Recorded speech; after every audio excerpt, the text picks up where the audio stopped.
Here in the Bronx for game one of this three-game series between the first place Dodgers and the Yankees.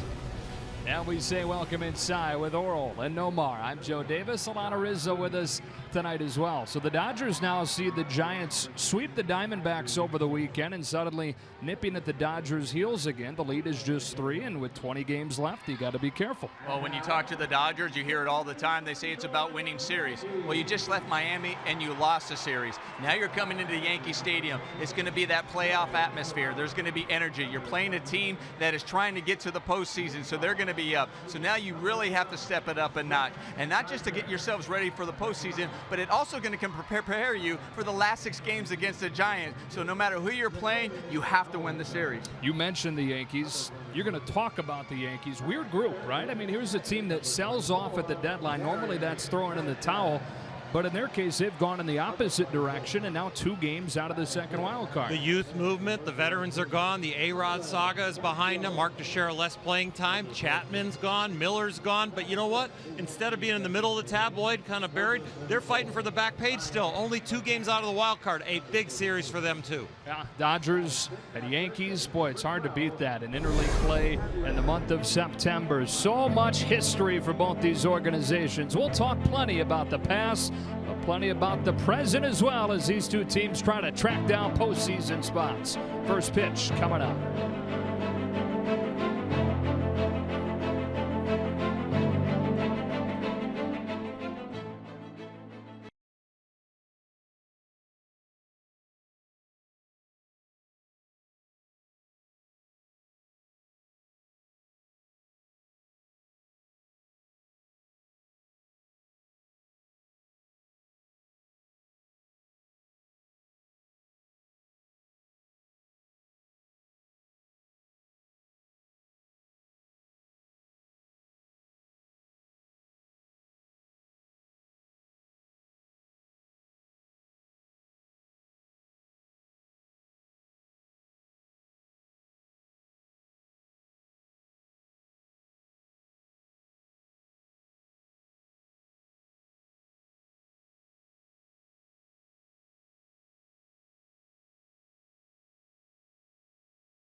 Stadium in the Bronx in game one of this 3-game series between the first place Dodgers and the Yankees trying to track down a wild card spot. Still not totally out of the division race either, but they're sitting 4 games back in the division, yet they're in 4th place in the division.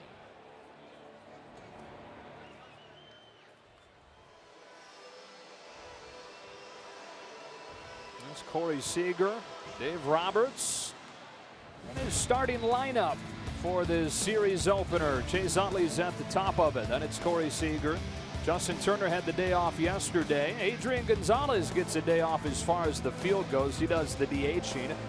Yasmani Grandal hits 5th. Josh Reddick has been the hottest Dodger hitter over the last couple of weeks. Howie Kendrick trying to get it going again. Jock Peterson hitting 8th, and Andrew Tolles making the start in left field for the Dodgers. Yankees come in at 76-66. They had a 7-game winning streak before dropping the finale to Tampa Bay yesterday. And since that deadline where Joe Girardi's club sold, the second best record in the American League at 23-14.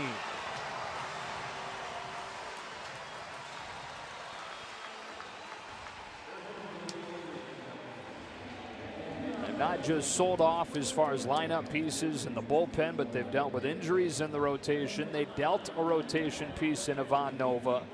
And in the case of Brian Mitchell, 25 years old out of North Carolina, this is only his second outing of the season.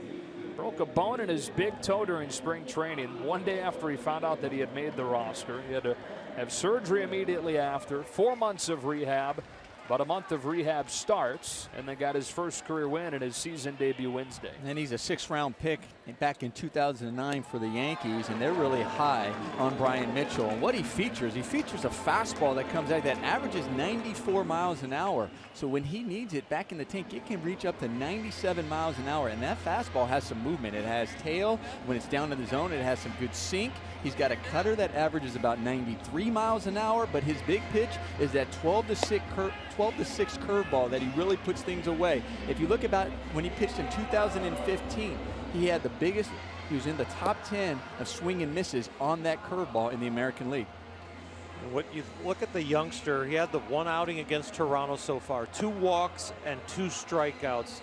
That tells me that he's got big time stuff, but he's still working on locating it and commanding it so he can put hitters away. So these Dodgers are going to get some pitches to hit, even with 2 strikes.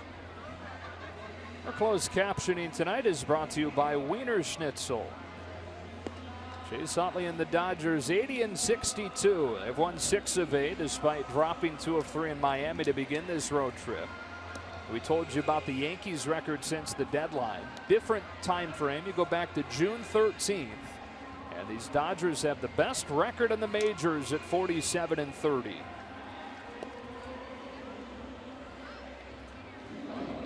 Giants tonight will open up a series with San Diego. They're back home after their long road trip.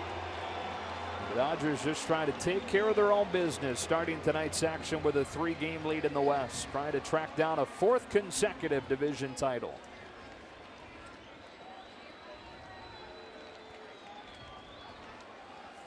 So Utley to start it off. Chase trying to snap an 0 for 14 slide. His last hit coming last week Monday.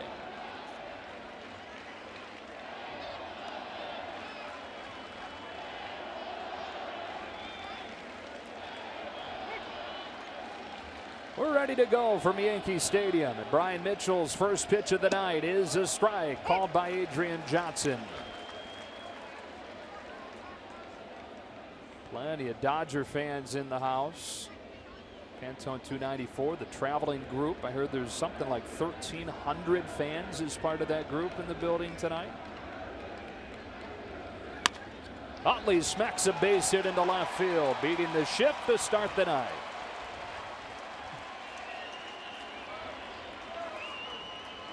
Well, they have the shift on Chase Utley. They're playing over. They leave the 6-hole wide open. Chase Utley just thinking about putting the ball in place, squaring it up, finding that hole, doing what he does best, that he's been doing all year long for the Dodgers as a leadoff, getting on base and trying to set the table.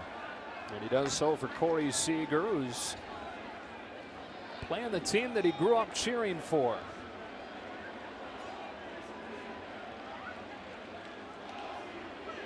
Mitchell's first one.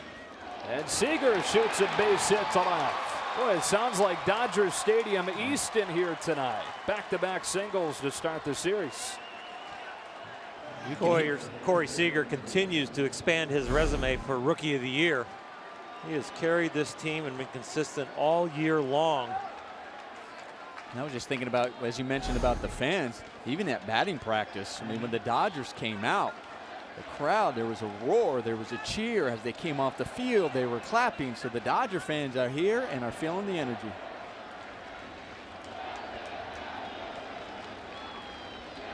So 2 on and nobody out to start the night for the Dodgers, and it's Justin Turner.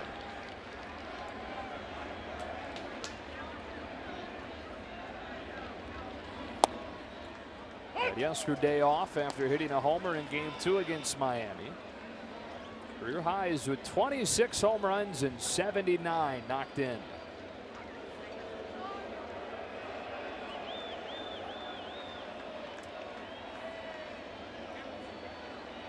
Sanchez setting away for Mitchell's 0-1, and it slides in there, strike 2. Yankee fans were trying to get through their roll call, but with the 2 hits by the Dodgers right off the top, they couldn't get through their roll call. They were getting drowned out. That's something they do here at Yankee Stadium, have for a long time, where they chant each position player's name until they get a tip of the cap from the guy. On 0-2, Turner takes ball 1.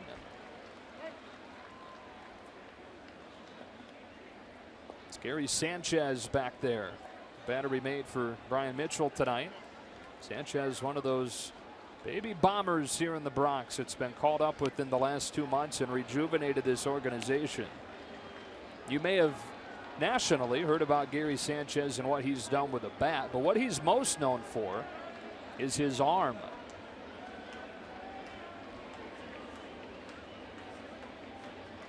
Here's a 1-2 to Turner. And he lifts a fly ball to center. Jacoby Ellsbury. 1 gone. Utley on his way to third, and the Dodgers are at the corners. Despite the fly ball, Justin Turner does his job, moves the runner over to third base. How about the defense, brought to you by Clamato? We mentioned Sanchez behind the dish tonight. And you talked about the energy that and the kind of the spark plug that he's brought to this Yankee ball club. And if you just look at, we're talking about defense, and you mentioned about his arm, but on the offensive side, in his last 24 games, he's hit .371. 24 games, and he has 11 home runs. People over here in Yankees, they say every time he plays, he just hits home runs. He's the fastest player in Major League history to hit 11 home runs. Did it in his first 23 games. Adrian Gonzalez fouls it off, strike 1. You know, even more impressive than that 11 home runs in the first 23 games for Sanchez is that they all came in a 15-game stretch. He was homerless in his first 8 and then ripped off 11 home runs in the next 15.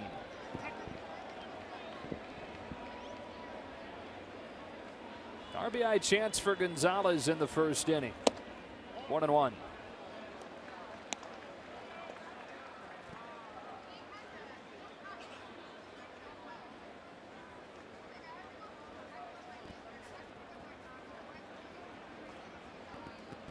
Ten-game hitting streak for Gonzalez.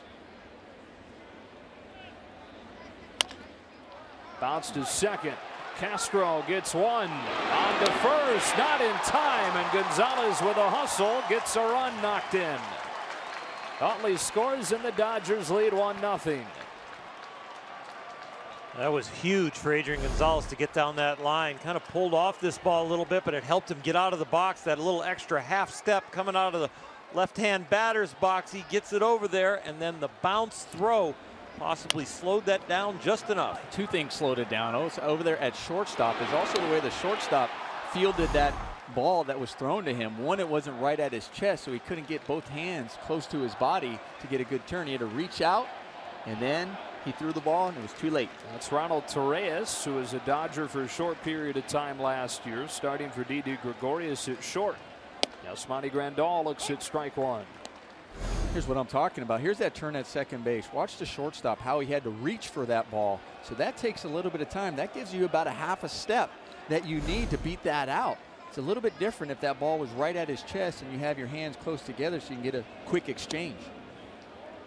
0-2. On Grandal. We saw Chase Utley snapping 0 for 14 to start the game. Grandal 1 for his last 15.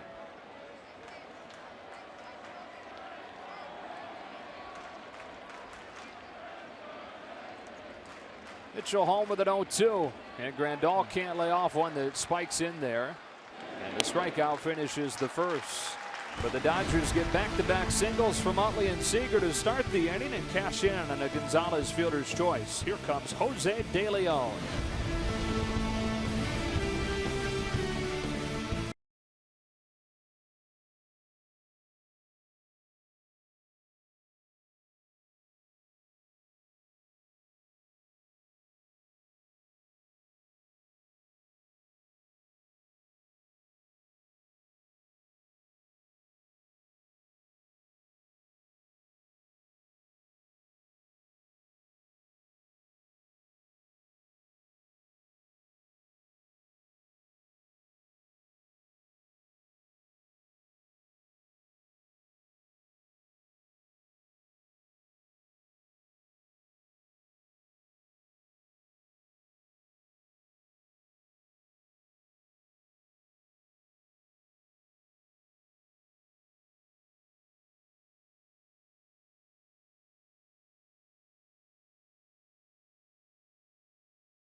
Well, in many ways, the kids have rescued this 2016 Dodgers season. Here where the Dodger rookies stack up in Major League Baseball. Starts, wins, innings pitched, earned run average, all up there in the majors. Remarkably, 68 times in Major League history, 3 rookies on a team have started 13 or more games. Only once out of the first 67 times has that team made the postseason. And the Dodgers right now with a 3-game advantage in the division, trying to build on it tonight with Jose De Leon, a 24-year-old out of Puerto Rico, making his second Major League start. He won his debut on Sunday against San Diego last week. 9 strikeouts, no walks, and a staggering 49-to-1 strikeout to walk ratio when you go back to his last 4 games in AAA. Brett Gardner stands in to get De Leon's night started.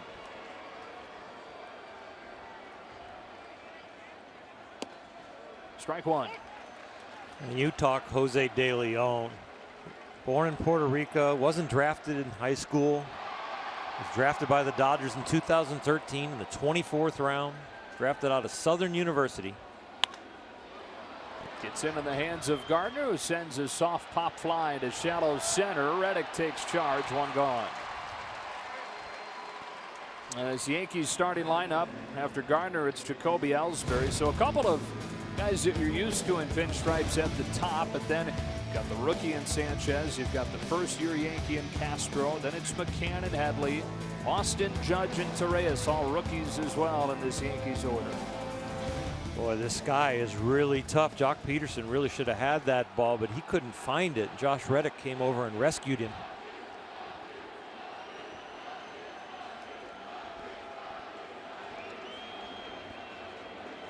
De Leon to Ellsbury. Ball 1. Jacoby Ellsbury signed that huge contract a few years ago, 7 years, $153 million, making it almost impossible to live up to. He cracks his bat on a hooking line drive that is caught out there. 1-1. Really, that huge contract for Ellsbury came off of one gigantic season, 2011. He finished runner-up to Justin Verlander for the MVP. But outside of that, a below average hitter the rest of his career.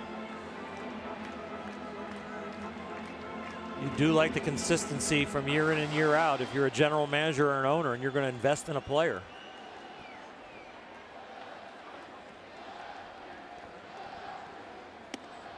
Seen guys get big contracts just from having a good playoff series going into their free agency.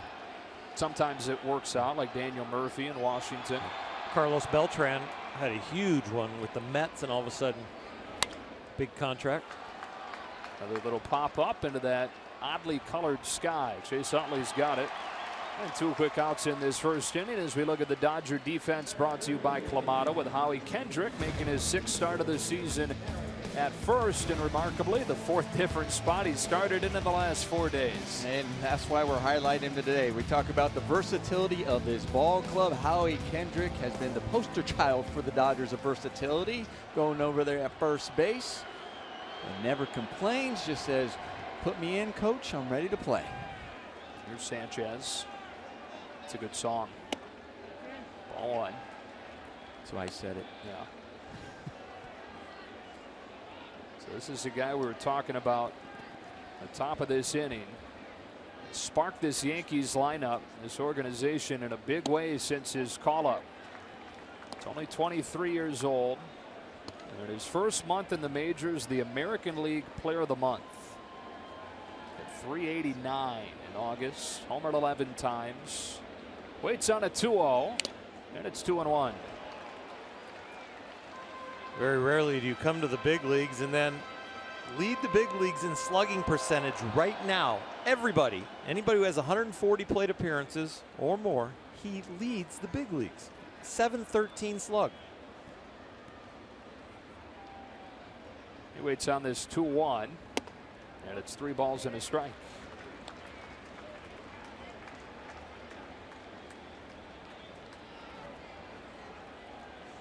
Jose De Leon. As Starlin Castro do next. A 3-1. On the ground to the left side. They've got the overshift on. Seager cuts it off and throws him out.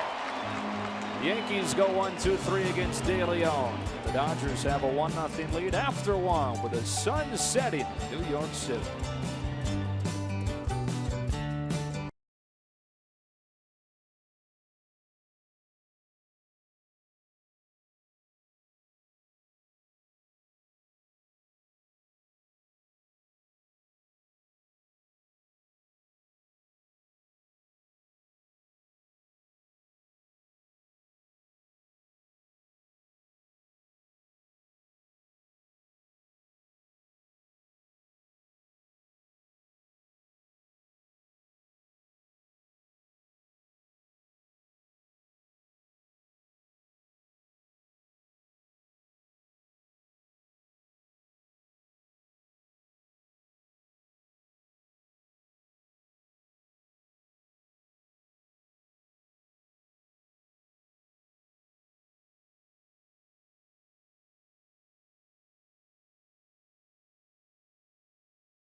Group Dodger fans, they say on their Twitter account that they travel 800 plus, but the word on the field tonight was 1,300 Dodger fans as part of this traveling party tonight.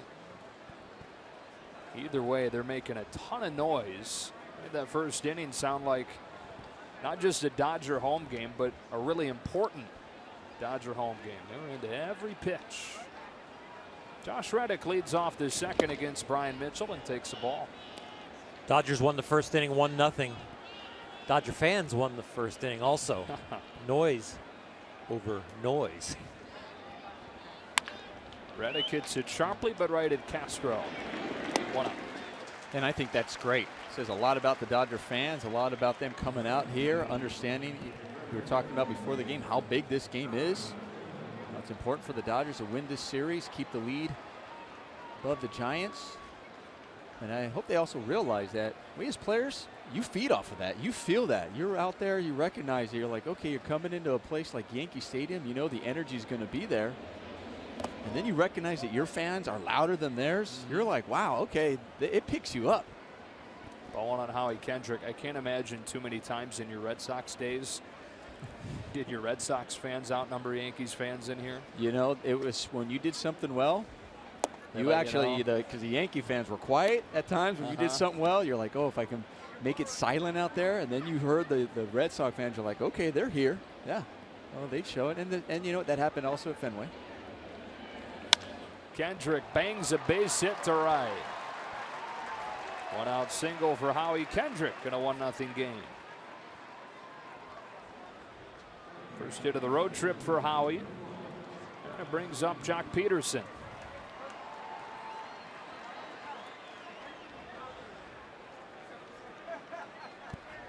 It's been a good trip for Jock. See the numbers over the last 9 games. Over the last 5 games, he's hitting .500 and has homered 3 times during that stretch.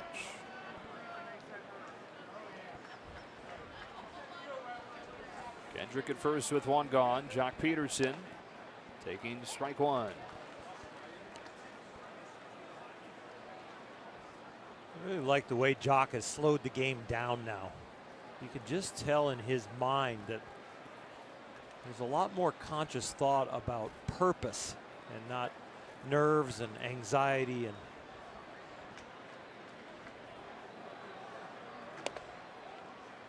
just the calmness of taking that pitch right there.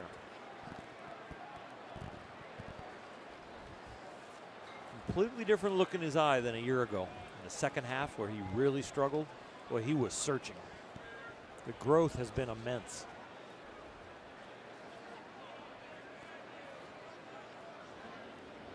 I think one of the areas where the growth has been most evident has been his ability to bounce back from those slumps, because they're still going to happen. And not too long ago, he went through one during the month of August. But there have been several instances this year where there have been slumps that last year he wasn't breaking out of. This year he's found a way to. He knows. He'll tell you, because I didn't just have a slump for a little while. That I had a second half slump. It was, and he couldn't figure it out. And he knew. He was even making adjustments when he came into spring training. He knew he had to change some things. And like you said, the maturity, the understanding of himself, I think, was the biggest key this year to try to minimize those slumps. 2-1. Dave Roberts has never really had to come out in his scrum and go, you know, I'm just giving Jock a day. I'm giving him a mental day to recover. Last year in the second half, Don Mattingly was giving him a day like twice a week sometimes. It's like, we just got to avoid this pitcher, and we're going to give him one more day, and we have a travel day, and then maybe he'll be mentally refreshed. And he lost his position to Kike Hernandez last year. Hanging breaking ball, smash foul, 2-2. And you know, that can also be a wake-up call. You're going, okay, I have a tremendous first half. I make the All-Stars. You know, it was he put on a show at the Home Run Derby, and then you lose your position down the stretch. It's like, yeah, I know, and he admitted it, which kudos to him as well, that he put the time, the effort to make sure that doesn't happen again, and he's done a great job this year. You know, the coaches can tell you that this swing isn't going to work, but until you experience failure, you don't believe what they're saying. And he finally got enough failure to say, I believe it now, and I'm going to change. Behind a fastball at 95 is the second out on the second strikeout for Mitchell. Of course, as we talk about him, he'll strike out there. That's usually how it works. You know, the other thing for Jock Peterson in that at-bat's a little bit different. They haven't had, since May 19th, they have not played in American League ballpark, so they haven't used a DH. So when you're batting eighth and you're used to that pitcher behind you, you know, okay, they might pitch me just a little bit different. But knowing here, with Toles hitting behind you, another hitter, you can't have that approach. So now it's 1 through 9. Everybody can swing it. Wonder what Andrew Toles would have said if you told him at this time last year 1 year from today, he'd be playing in Yankee Stadium in the middle of a division race. Out of baseball a season ago. Now an important part of a division title run. The Dodgers hope 1-0. His bat has forced himself into the lineup. Howie Kendrick would probably play in left field tonight. Adrian Gonzalez at first base. He might have had a different DH. He might have decided to do something else. But Andrew Tolles, the way he's been swinging and playing defense, forced Dave Roberts' hand to get him in there.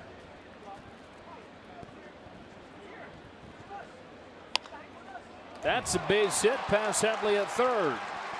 Kendrick heads to third. And the throw goes to second. It was a great read by Howie Kendrick.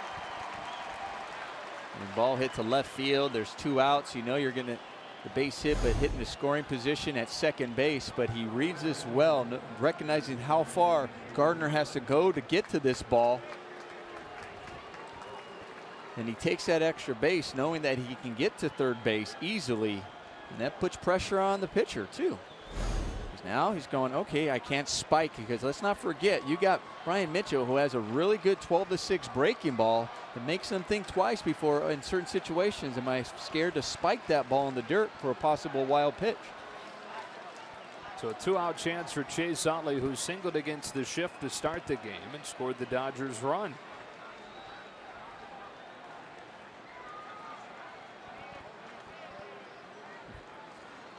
They throw back to Tolles over there at first base. I was just thinking, okay, you're right. The way he's swinging the bat gets him a spot in the lineup.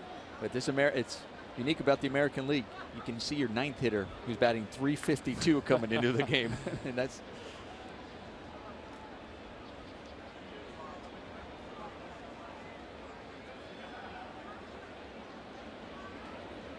Ball 1.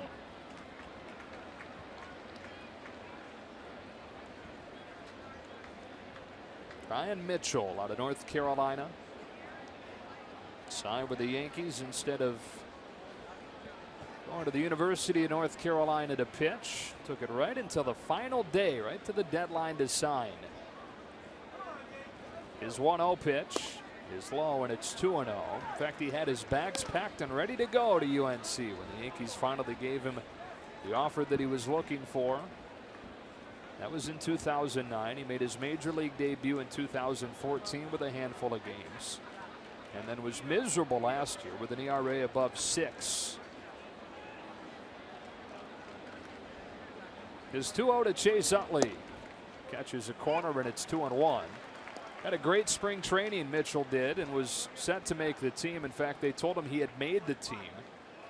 That was the day before he had that toe injury that forced surgery, forced him to miss 4 months. Only way he could keep his arm fresh was to put his knee on a chair to suspend that foot.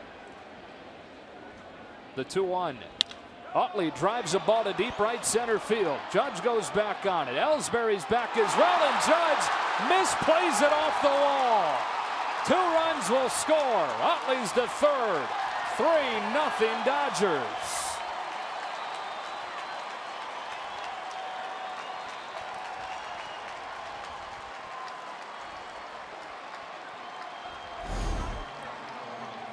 Chase Utley gets a ball right down the middle of the plate. He squares it up, hits it in the gap. It was a great effort out there by Judge. You didn't know if there was going to be a collision out there, and thinking who was going to come up with it, because you got Ellsbury as well possibly making that catch, and it gets off his glove.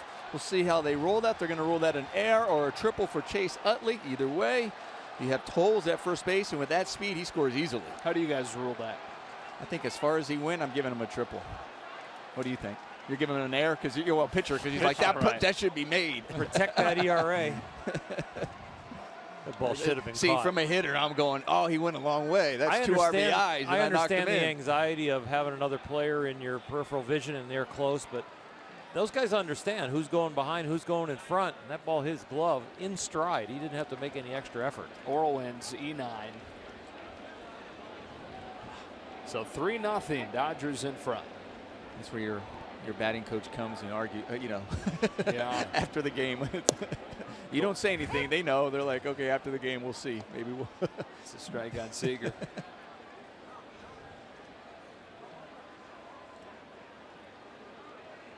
I'll tell you, Utley doesn't care. E9, whatever, he doesn't care. Base hit, doesn't matter. He's got 2 runs across the plate. Remember in the minors, we used to have to hire the scorekeepers, and one of their jobs was to take the box score down to the managers after the game. And they were always terrified when there was a borderline call at taking that box score into the visiting manager's office and knew that they were going to have to stand up for themselves. 2-1. I always loved it. There were a few occasions where the scorekeeper would actually come down to the clubhouse and ask me, like, hey, you know, say a ground ball I missed at shortstop and a guy was running. He goes, did you get blocked from the runner? You know, maybe you didn't see it. Was there bad? And they would ask, and I appreciated that greatly.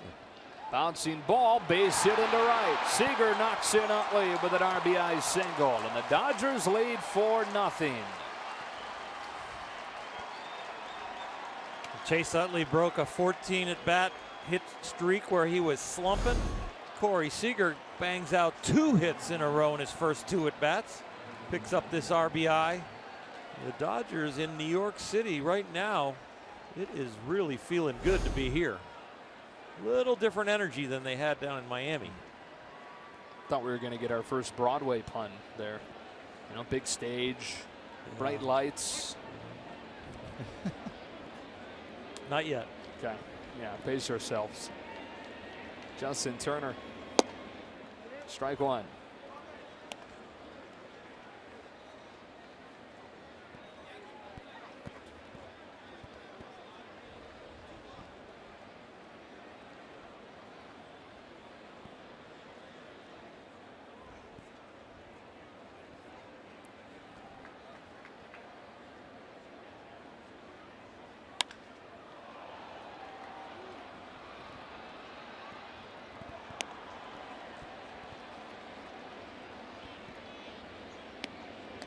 Ryan Mitchell had that bad luck with a toe injury during spring training. Part of a long line of bad luck for him that started sometime last season when he was hit in the face by a line drive, suffered a broken nose. A month before that, he was in the clubhouse while he was in AAA doing some band exercises, had the band tied to a door. Somebody opened the door from the other side. He was holding himself up by the band, fell backwards, hit his head, got a concussion. His 0-2. Turner grounds it past him, sneaking its way behind the back. Castro with a long throw to get it. Heck of a play by Starlin Castro. The Dodgers get 3 runs in the inning. 2 on an error from Judge, 1 on a base hit from Seager.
York City, one of the great cities in the world. Dodgers with a great start to this series with a 4-0 lead after an inning and a half, and a nice cushion for Jose De Leon to work with. Joe Davis, Nomar Garciaparra, Oral Hershiser, Alano Rizzo, and De Leon back out there after a 1-2-3 first inning. Castro, McCann, and Headley coming up in the second.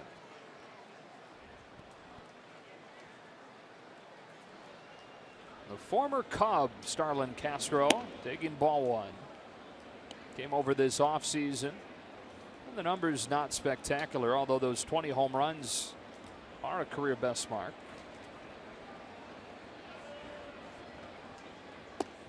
Two and 0.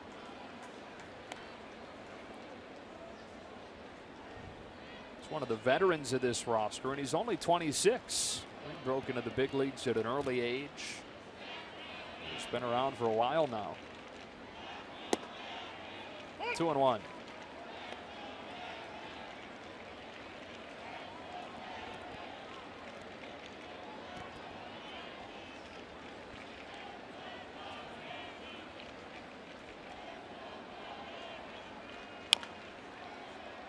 Two and two.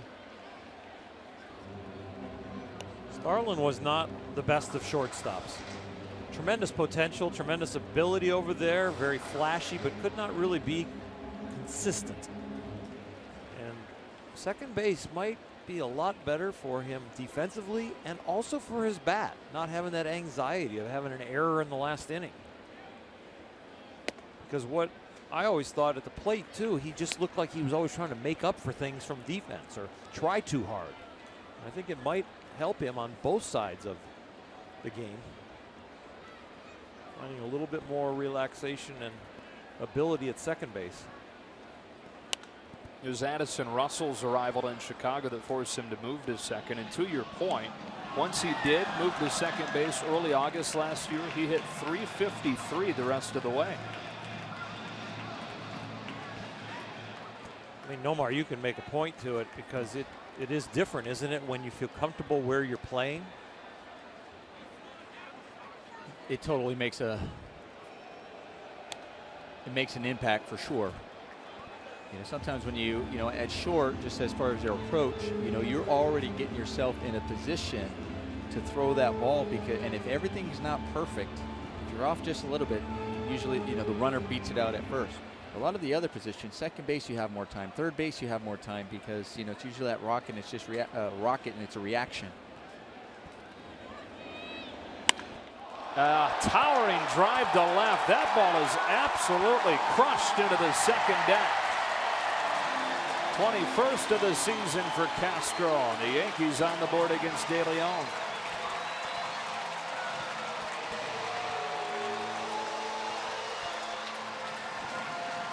Jose De Leon's best two pitches are the fastball changeup combination. The breaking ball is something that they're still working on developing. And you can see from this breaking ball right here, they're trying to get it down, but it just kind of stays up. But you know what? I'm wrong. That's a changeup that stayed up. I thought it was a slider. But any location, especially that one of up right in the hitter's eyes down the middle, it doesn't matter if it's a fastball, a changeup, or a slider.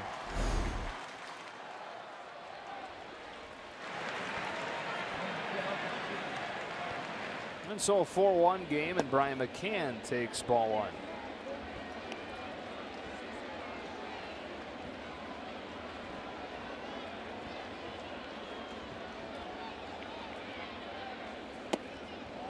Two balls, no strikes.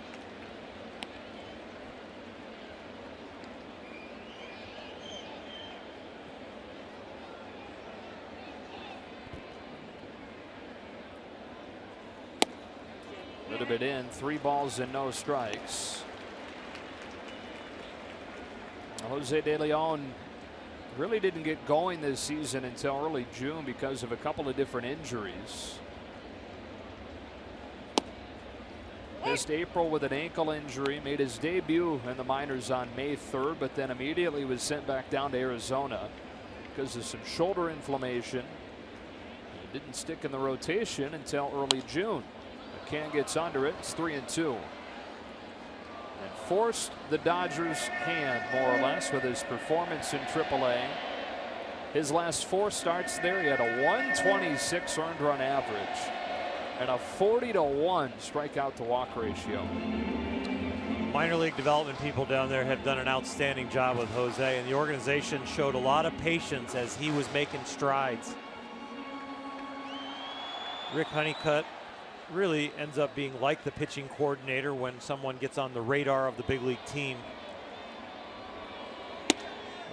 The guys in the minors did an outstanding job of refining his mechanics, hardening him mentally to compete throughout a whole game, and really working hard on his strength and conditioning to be able to maintain that throughout the game. It's a really rare walk right there. Last 5+ games now, 49 strikeouts, 2 walks. You go back to that stretch to finish his time in the minors. So a man at first, nobody out. Yankees on the board here in the second. And Chase Headley taking a strike.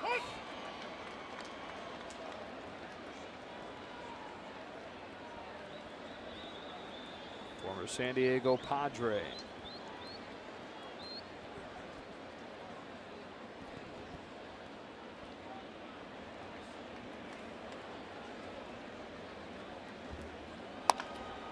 Softly hit. Turner's got it. Shovels to Seager. On to first. Not in time. So it's a 5-6 fielder's choice for the first out of the second. This is one of them where you see Justin Turner, how far away he is from second base. And he still shuffles it, especially because the way your body, the way you're going to feel that's so hard to try to turn and get more on it and try to throw that overhand kind of like a dart as you're turning the double play. The only thing you really can is shuffle, and I think because he's so far away and the way he shuffled it, it gave it enough time for the guy to beat it out at first base. He didn't do anything wrong there. That's just the circumstance of the positioning of where he is. Tyler Austin, another Yankees rookie.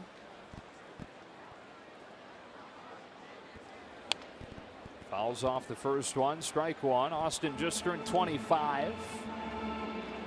Made his major league debut on August 13th and hit a home run in the first at bat of his career. I was thinking this is going to be easy.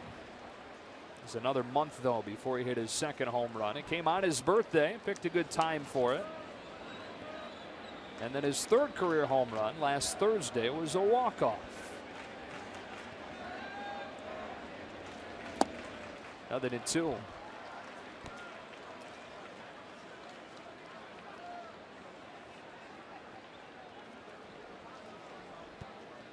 How about this in the obscure note department? He's the first guy in Major League history whose first 3 home runs went first at bat, birthday, walk-off. How do they track that down? I don't know.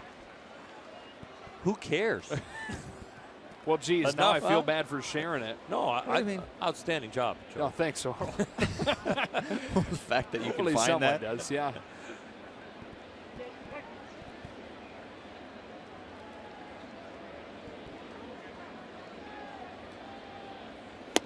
His first strikeout of the night comes with a 91-mile-per-hour fastball. We talked about him homering in the first at-bat of his career. Back on August 13th against Tampa Bay. You see Aaron Judge coming to the plate now. Judge followed him that day as well, and he homered in his first career at-bat as well. First time in Major League history that teammates had gone back-to-back for their first career home runs in their very first career at-bats. And thus the nickname, the Baby Bombers, from those 2 at-bats.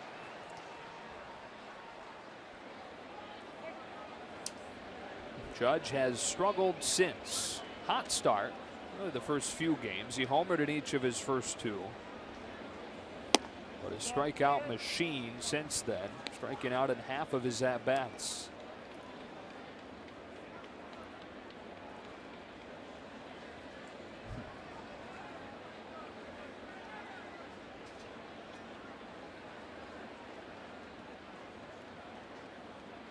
De Leon's 1-0. 2-0. I'm just thinking about that obscure stat you just found for Tyler Austin, I was thinking about from Colorado. Remember Cardullo?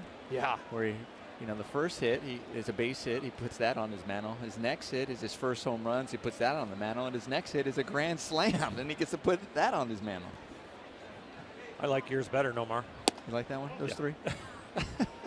I wonder what he could do as a fourth hit to also put that in the mantle. Would it have to be first walk-off? Would have been even cooler, like if he hit for the cycle. Uh-huh.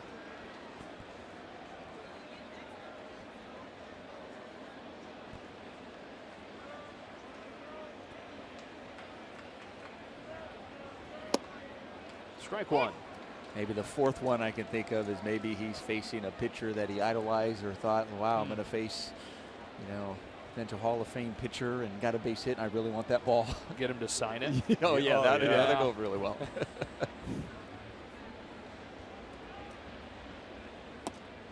That tails over the inside, and it's 3-2.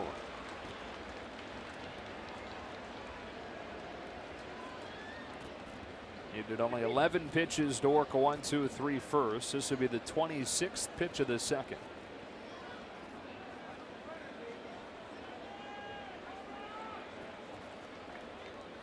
Headley takes off, and Judge pulls a bouncing ball to Seager. And the inning. Yankees get in the board with his Starlin Castro leadoff homer, but De Leon and the Dodgers lead 4-1.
As we go to the third inning and welcome you inside our broadcast booth with Nomar and Orel and Alana down on the field. Joe Davis, good to be back with you guys. It's nice to see you. Appreciate letting me back in. Pretty good start to this one for the Dodgers, although a little bit rare lapse in command for Jose De Leon that last inning. Very rare. His first outing in the big. That was his first walk in the big leagues. 9 strikeouts, no walks in his debut. Amazing thing in debuts, Pedro Estacio and Kaz Ishii are the only Dodgers ever to make their debut and strike out more than that young man right there. They both had 10. Quickly 2-0 on Adrian Gonzalez, middle third of the Dodger order here in the third.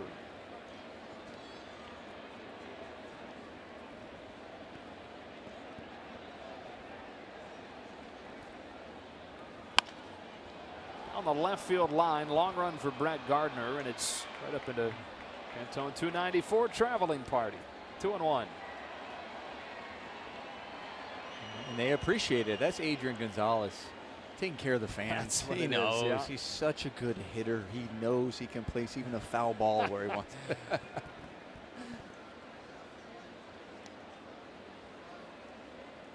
Said I'll still be ahead in the count. Maybe I'll gain a new fan out there. Why don't I drop one down there? Still 2-1. Little jam shot, shallow center.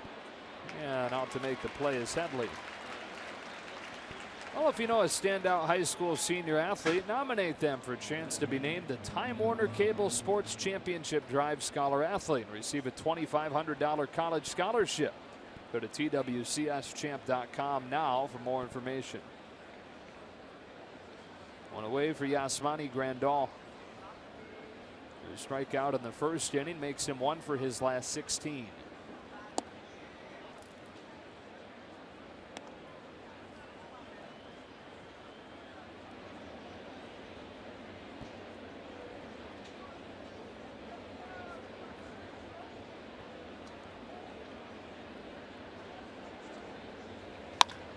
Ripped to right, base hit Grandal.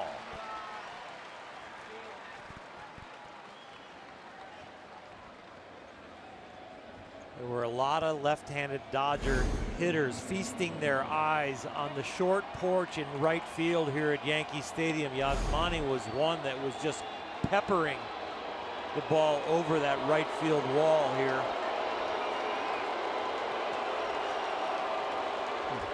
You can hear the crowd. The reason they're getting booed is because you got the big LA Dodger flag out there and down the left field line. Yeah. Josh Reddick, strike. Pretty cool. I mean, you get them a foul ball, they bring out the flag. That's right.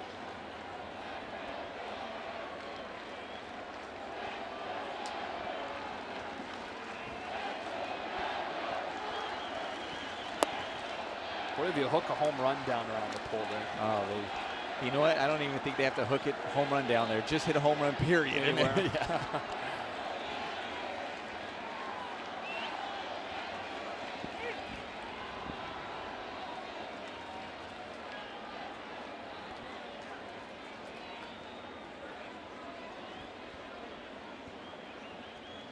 I don't think anybody was quite sure what the delay was there.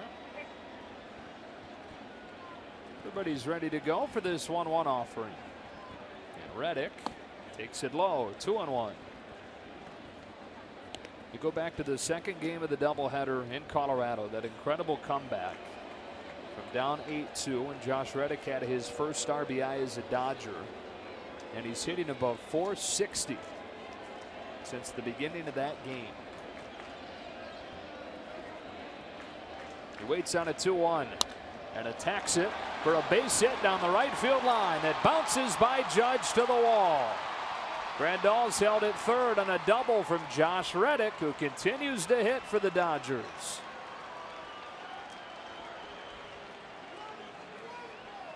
Sometimes it can just be that one swing that changes you, especially when you have a veteran like Josh Reddick. We talked about when he first came over to the Dodgers. You can tell he was pressing. He was trying to impress. He wanted to make the fans, his teammates, like him, feel like I'm a part of the Dodgers. And there was that one RBI, and as you mentioned, and I also think it was kind of that clock, the internal clock as a baseball player, that September when the calendar changed as well, taking to that next level, going, all right, now it's playoff baseball. We got to go out there and we got to take it up a notch, and that's what he's done. Bullpen going for the Yankees, chasing Shreve.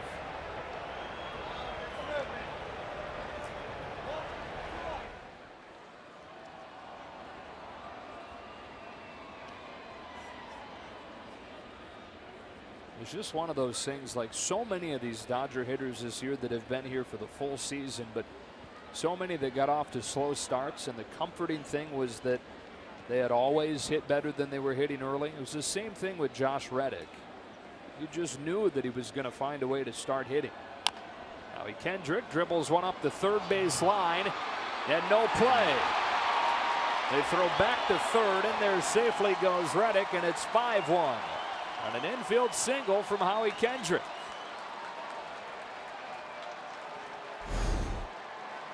This inning can spiral out of control for the Yankees, but in a good way for the Dodgers. A couple of bullets that set the table, and then just a swinging bunt. Exactly where you would put it if you were bunting.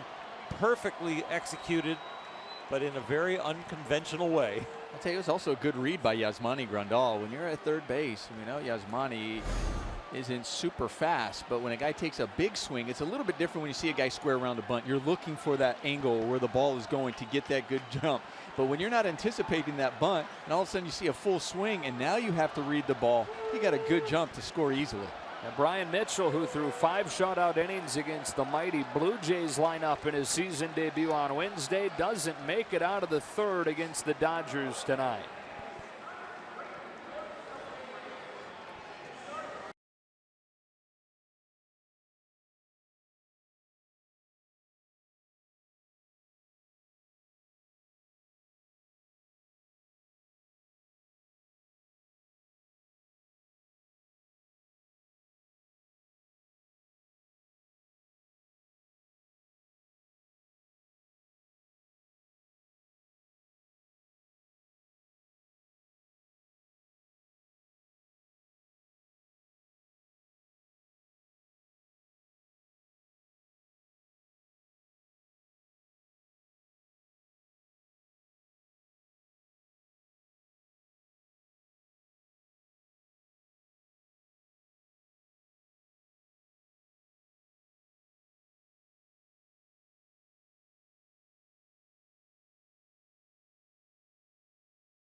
Test drive one at your local Dodge dealer today.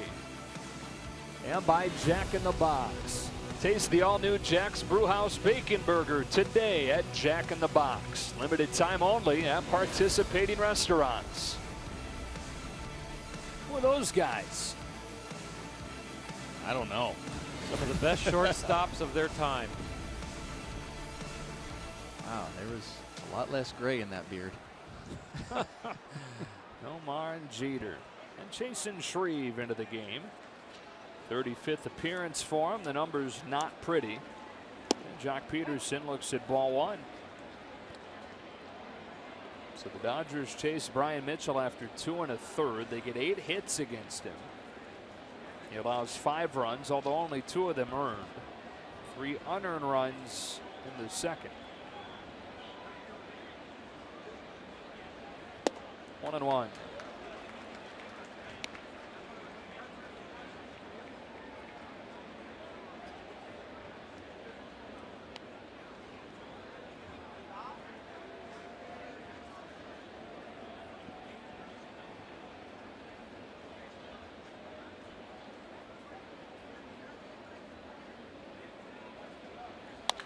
Peterson, it's a missile foul. Oh, that's a nice play down. Wow.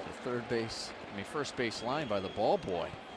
That was one of those that it's like, okay, usually you see the ball boy, maybe I'll take the carom off the wall, and that can be so dangerous, especially how hard that was hit. But watch him. Look at this play. Like, all right, I'll just make the play. Second ball tonight, he's caught in the air. Yeah. There could be speed up rules if they let those count as outs. Once again, a pitcher loving Yeah. finding outs anywhere they can. Peterson goes his direction again. He's going to let somebody else in on the action down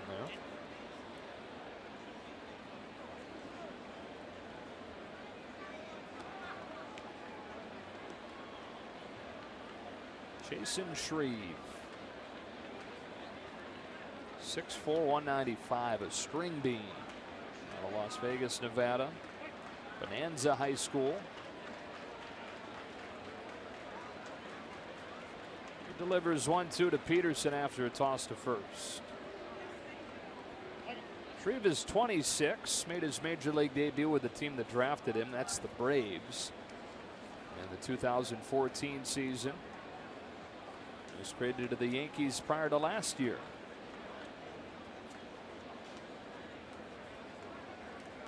Shreve's 1-2 in the dirt, 2-2. Dodgers' struggles against lefties is well documented, and this is a nice time to face a lefty with a long time to go in the game, but you also have a 4-run lead.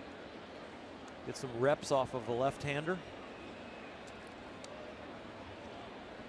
They hope they can come out of the slump against lefties and peak at the right time going in here to the end of September and then hopefully deep into October.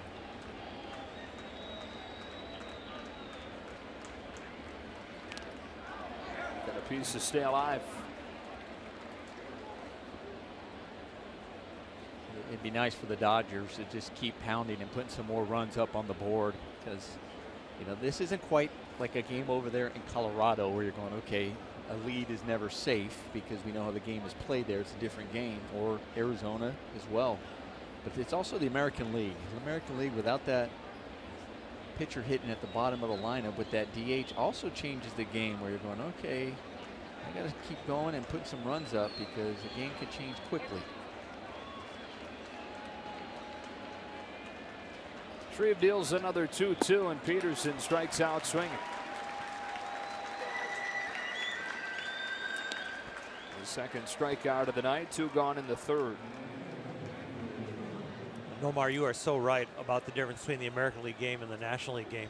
When I came over here to the American League side and played for the Cleveland Indians, and those 3 years, it is so much more work for a pitcher to keep getting people out. There's no real rest. And there's no real pitching around somebody to kind of get to a weak spot in the order. It seems like the American League lineups are so much stronger. Andrew Toll swings and misses. Sanchez keeps it in the area, throws back to first, and Kendrick in there safely. I mean, like I mentioned, we're talking about Andrew Toll. It's funny you say it. We talked about him batting .352, and he's batting 9th in a lineup, and that's not something unusual you'll see in an American League team. Well, automatically in the 9th hole, you're probably gaining 150 points in batting average, sometimes 250 points in batting average compared to the pitcher. You're probably gaining, you know, another 15 home runs than what the pitcher would hit.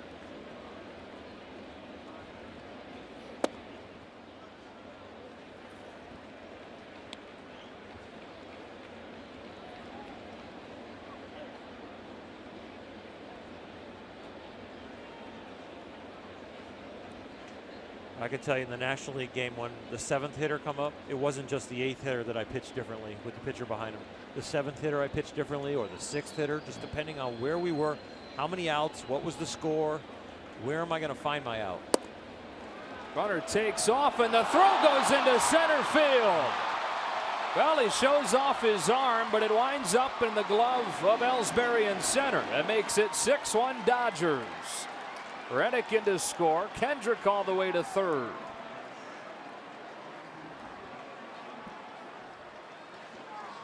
Tell you, you had to see Howie take off to steal the base, but I'll tell you another great jump is Josh Reddick. See Howie go over there, but right when he threw the ball, Josh Reddick took off. He had a good read, and you saw Howie stop because he knew, oh, this is going to be close. Even if they catch this ball, I think Josh Reddick scores, especially the way Howie just stops there and they have to make a play because Josh got such a good jump.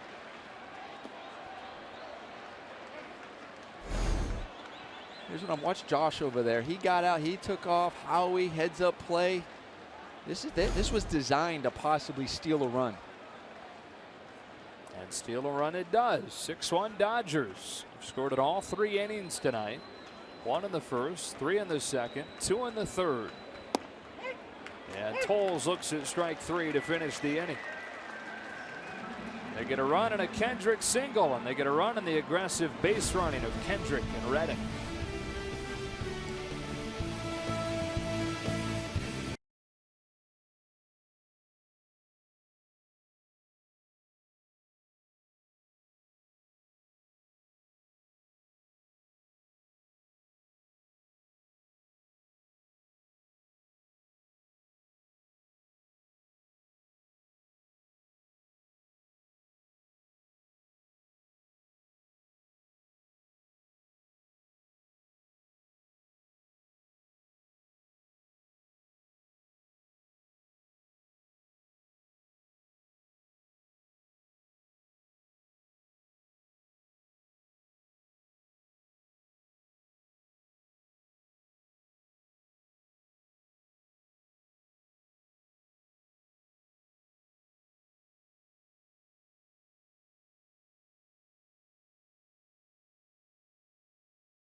Third inning for the Dodgers, and they lead 6-1 as we go to the bottom half.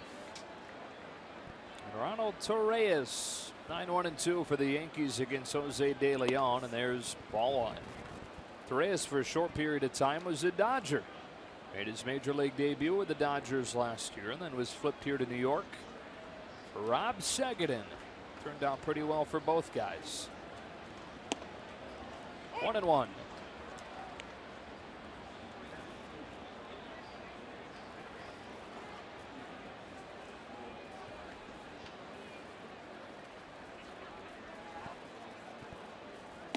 Two and one as it sizzles in.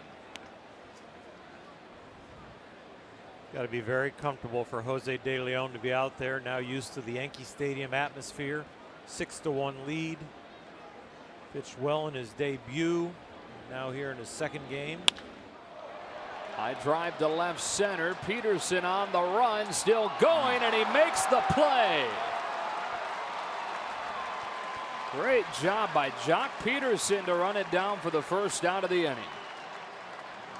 Sometimes it's easier to pitch in the big leagues because the defense behind you is exceptional and the ballpark is cavernous out there, and Jock Peterson makes it look small with his range. Outstanding job by Jock on a Morongo slow-mo cam.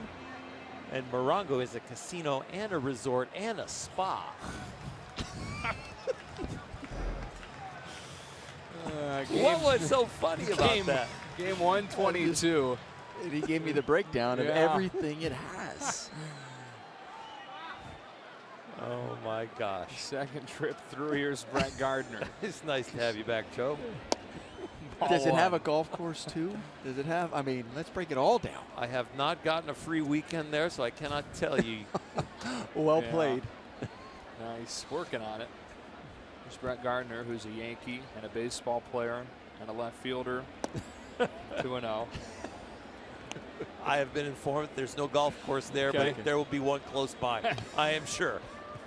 And we will develop a relationship with it. If I can get a weekend.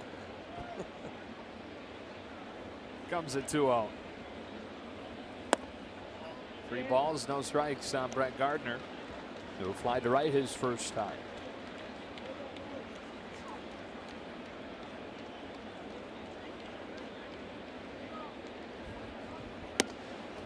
Second walk issued by De Leon.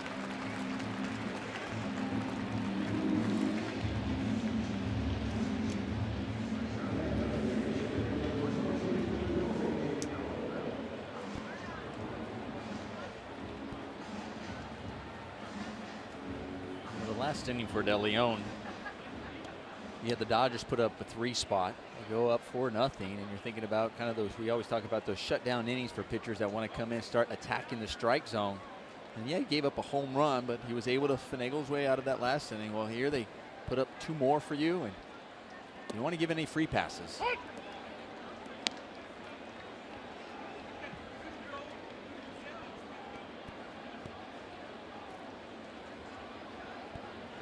Puerto Rico to Southern University in Baton Rouge, Louisiana.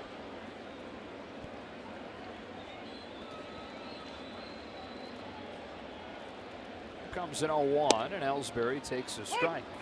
He had an offer to sign out of high school in Puerto Rico. De Leon did to sign with the Brewers, and he said he would have if it was totally up to him, but his parents really wanted him to stay in school. His dad a lawyer, his mom a teacher. And Southern University was his only scholarship offer. He says now that that's the best decision he ever made to go to school. 1-2. Doesn't quite have his degree yet. Wants to finish up his degree at some point in history. He said he told his mom, he's like, look, I'm okay. I really want to sign, because he says, he goes, I was the best student. This one ricochets somehow back towards him. Everybody's fine. But he also said when he told his mom, okay, I'm going to go to college, he goes, but I can't promise I'll graduate though, in time. Right. And then, like you said, he hasn't yet. And that's very common for guys who go to college, and you back home don't know if you go to a D1 college, if you're drafted out of high school, you're not eligible to draft till after your junior year. I still haven't graduated. 3 years of Bowling Green. I haven't graduated either. His degree would be in history. He's got a chance to write some history now he's got the Dodger uniform on. Ellsbury right at Josh Reddick. In his first semester while he was at Southern, he still was struggling to make the transition to the United States, still hardly knew any English, and he's taken all these college classes in America. And one of his first classes he took was a basic history course. He said the history professor in that course had such a thick Southern accent that even the American kids had a hard time understanding him. And a lot of them would drop the course because they had such a hard time hearing this guy. Here's Jose, fresh into the United States, hardly knows any English, so he decides to go sit in the first row. And he thought to himself, if I can figure out how to understand this guy, I can understand anybody. Oh, wow. He doesn't back down from a challenge.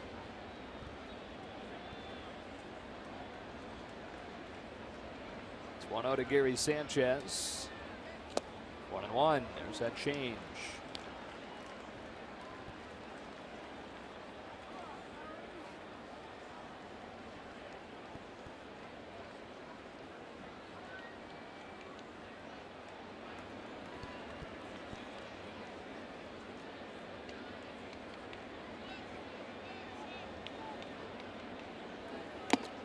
I got a piece of it. Yeah, we're seeing him hit a guy. We've seen a couple walks. And I really believe that we're not going to see this throughout his whole career, because I think as his repertoire expands, when he gets the breaking ball and develops that, he's not going to feel like he has to be as fine. And I think right now he gets a little bit like, I'm backed into a corner and I need to make a perfect pitch. Well, when there's more variety of what he can throw, then he'll be going a little bit more towards the middle of the plate. And the mystery of the pitch will be what's coming, not how great the location has to be. You see the balls and the strikes are about 50-50 right now. But he's trying to hit the edges with one of the two pitches. And even Yasmani Grandal probably feels like he's being backed into a corner because they don't have another tool to go to.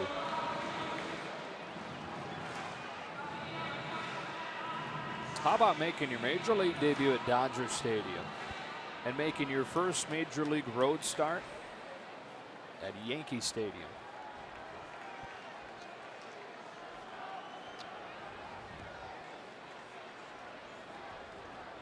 Two on, two out. Starlin Castro homered into the upper deck for the lone Yankees run. You know, young players, you always say, you know, you're trying to get your legs under you when you're out there. Stay calm, be yourself out there. It's like being a newborn deer and having your first few steps be on ice. I mean, this is slippery territory. Off the end of the bat this time, and the guy that hit the ball about 450 feet against him the first time barely gets a piece of a pitch that cuts away.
was 1956, the Brooklyn Dodgers versus the New York Yankees, the first and only perfect game in World Series history. Don Larson to Yogi Berra. The first half of that game, it was called by the legendary voice of the Yankees, Mel Allen, memorialized here at Monument Park at Yankee Stadium. The second half of that game, you just heard it, called by the one and only legendary voice of the Dodgers, Vin Scully.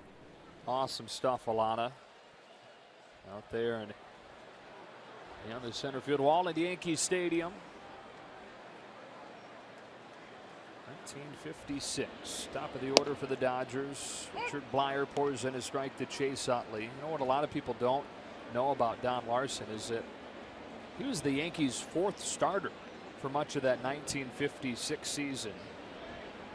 He made a mechanical tweak to his delivery going into the month of September, and it totally turned things around for him. He was unbeaten in September.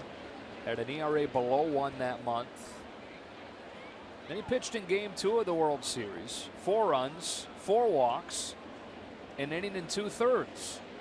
So there were stretches where he was not very good at all. And then he twirled the perfect game. 1-2 on Utley. I think it happens more with pitchers than it does hitters. That you can find a great pitcher almost anywhere, from the 8th, 9th guy in a bullpen, or a guy that's in Double-A that doesn't look like he's going to get out of the minors. Because in pitching, somebody gives you a tip on a new grip, or somebody shows you something in your mechanics that all of a sudden you have control where before you couldn't hit the broadside of a barn. I think hitters, their eye-hand coordination, they can almost hit from any stance until they get to a certain level. But with pitchers, if you have a little arm speed and somebody shows you to can do something. He hits Utley and he flips the bat like it doesn't hurt him at all, like only he can. Exactly.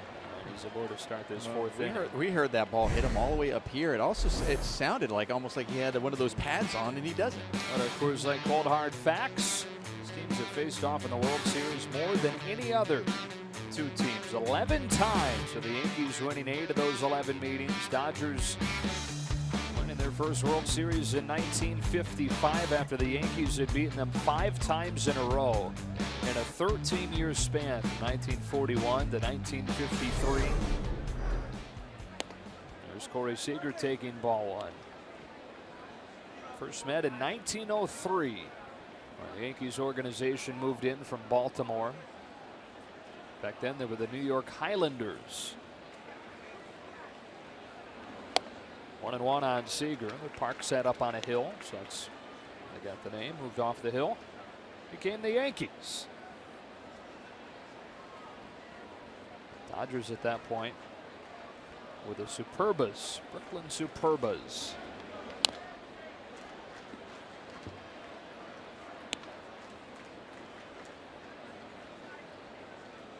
It's Monument Park. In old Yankee Stadium, Monument Park was a little bit more in front of the visiting bullpen. And so when you went out there to do your work during batting practice or even early work prior to that, there were tours coming through.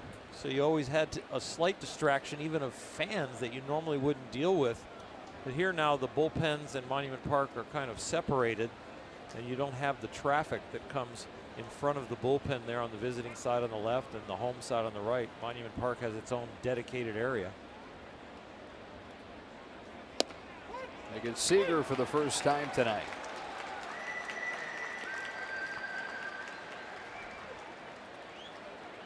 This park opened in 2009, replacing the original Yankee Stadium. Care to take a guess what the price tag was on this place? Oh boy. To build this? Yeah. Wasn't it close to 2? Over 2. Over 2? 2.3 billion.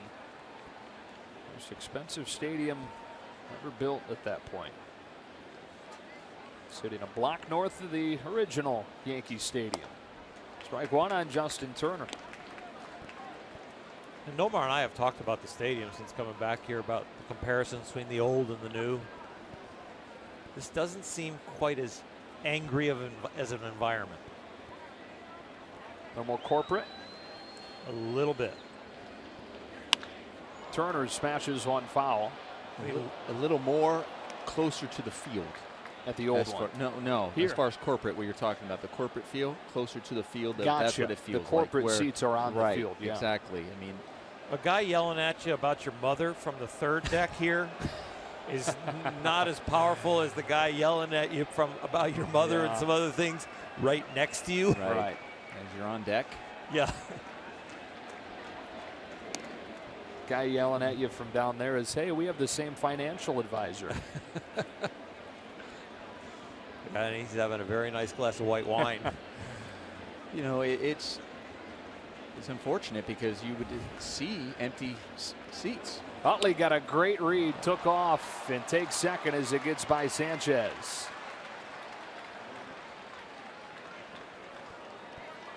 I was saying that, you know, when you would actually see, when you see the rivalry of the Red Sox Yankees, there were times you could see that there'd be empty seats behind home plate. That old stadium, you never saw that.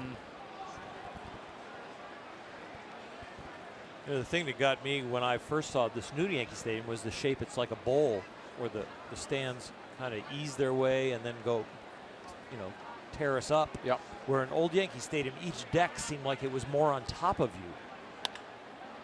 Turner reaches out, slaps it to Tyler Austin. 2 gone. So even the guys in the second deck or the third deck, they're like looking down into your dugout almost. And it felt like, you know, the fans were Every one of them were on top of encompassing you. Right? Yeah, everyone was on top of you. Their voices could be heard right there. But more of a bowl effect here. But they also, it's funny though, when you're out there on the field and you look out to the field, it looks like the old Yankee Stadium. Yes, it does. And that's one thing they did capture. Man at third, 2 gone. Here's Adrian Gonzalez. And he swings away at one that cuts away. Strike one. Similar to old Tiger Stadium, right? Yes. How the decks, the upper deck in the outfield actually was hung over the field. Right, it was closer. Yep.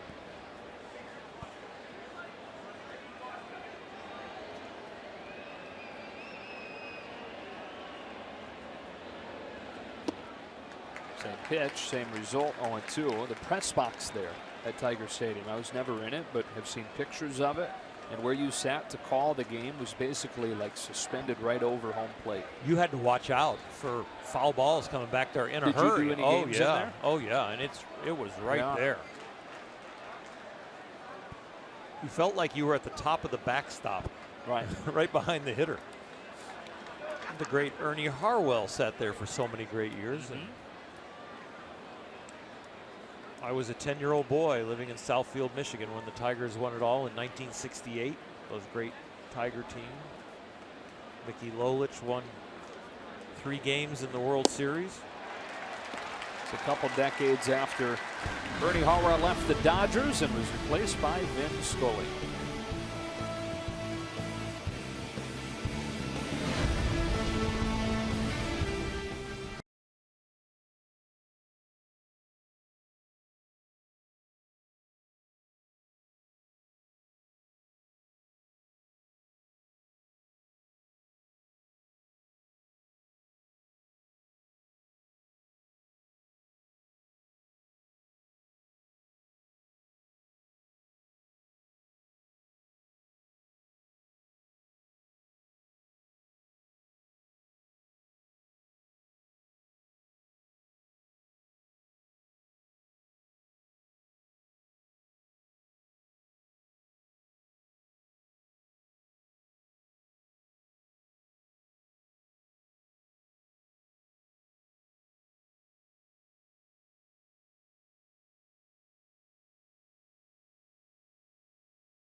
Professional than a rookie making just his second big league start. You guys have already talked about what a debut so far. Dodger Stadium and now Yankee Stadium. And guys, he has a bit of an extra incentive to beat these Yankees, not just because he's a Dodger, of course, but because he hated them growing up. Grew up a Red Sox fan. I asked him why. He said, well, when I came into baseball, they started calling me Nomar. When I found out who Nomar Garcia Parra was, I found out he was the all-star shortstop from the Boston Red Sox, and because of that, I became a Red Sox fan. Plus, his uncle lives in Brookline there in Massachusetts, and he said when I first met Nomar, I was in the middle of an interview and I had to stop and go see him. Couldn't almost talk. How about that? Ball one on Brian McCann. Did you know that? Did you know that he? I know. I found out late when he got called up. I said, you know, he was a huge Nomar fan, and then I was glad that I got a chance to talk to him. 1-1. So I was like, well, good luck. And Exactly. that's kind of cool. It was kind of cool. It really was. And the way he was looking at me, I'm like, I go, now not as impressive in person as I was on TV, right? Not as impressive as that topless Oh gosh, Sports on. Illustrated let's not cover. talk about it. Come on now, see, look at you. People Let's can leave that probably alone. Google that, Let's look leave that alone. up. Hey, De Leon's on the hill. Let's go. Oral, that was pretty cool when you dropped your chair down. Was that live? You were on TV, yeah. I was on TV. Yeah. I'm a little nervous about TV. Here's a 2-2. McCann climbs the ladder and fouls it off.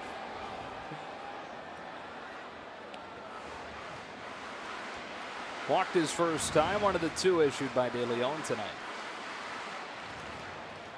Only one strikeout, but only one run on a Starlin Castro homer in the second.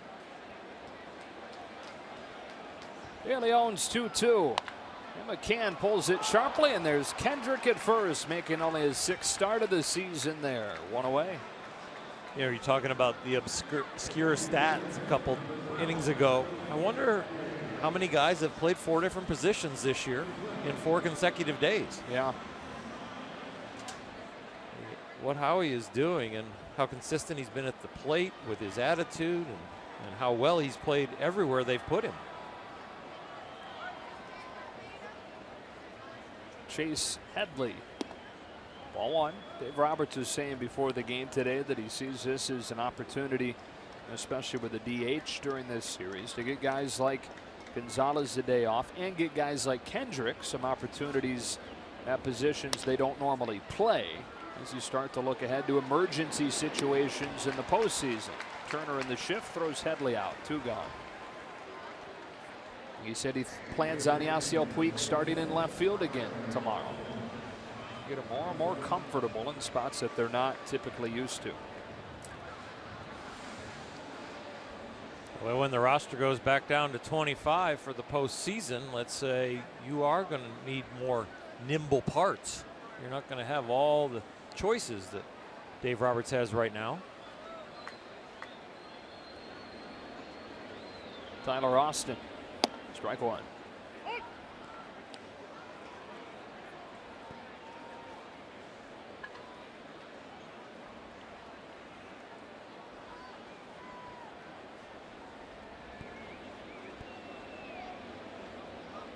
Well, it's nice that it gives you good options, all the players that are flexible. It also is going to make it a tough thing on Dave Roberts to choose his 25-man roster because there are so many guys that have played a role.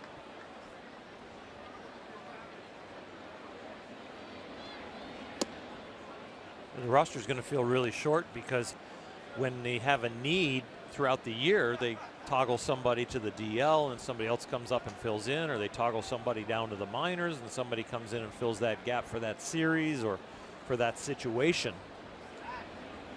You can't have that much flexibility on the roster when you get to the playoffs. All of a sudden you have to toggle somebody off. He's ineligible for the next round, and all of a sudden you have to go position for position a lot of times.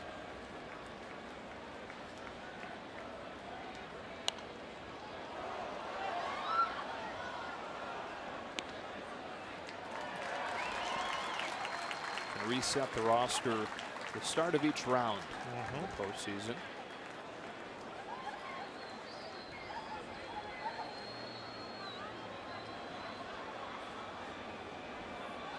De Leon trying to work a 1-2-3 fourth inning. And does with his second strikeout of the night. Hey, somebody cut video of Orel lowering his chair and tweeted at us.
On Sportsnet LA is brought to you by your Southern California Toyota dealers. Toyota's clearance countdown is on. Get the biggest savings of the year on the 2016 Prius family. After the Dodgers won the World Series in 1955, Johnny Padres complete game, 2-hit shutout in Game 7, and this is right after. They did that against the Yankees.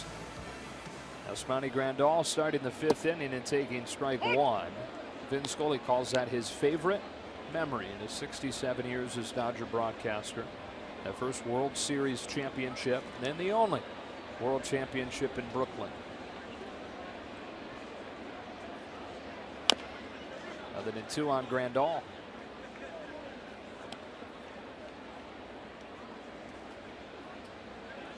Yankees won the first 5 World Series matchups between the organizations 5 times from 1941 through 1953. The Yankees over the Dodgers.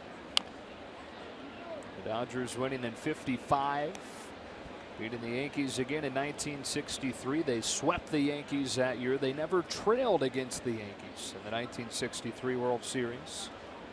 And then again in 1981. In 81, they fell behind 2 games to none, and that was the theme that postseason. Falling behind and coming back. Fell down 2 games to none, came back and won in 6. A 1-2 to Grandal. And a big bounce at a first for Tyler Austin. All Vin Scully fans won't want to miss coming to Dodger Stadium Saturday, September 24th, and the first 50,000 fans will get a limited edition commemorative coin presented with a certificate. Bronze coins are individually numbered and minted with an image of Vin, his signature greeting quote. For more information, go to Dodgers.com/LA-loves-Vin. Josh Reddick got off to such a tough start in his time with the Dodgers. The first month it had to be such a lonely feeling for him. Anytime you join a new team, trying to endear yourself to your new teammates. 12 hits in his first 24 games. 14 hits in 9 games since. That includes a double last inning, or 2 innings ago.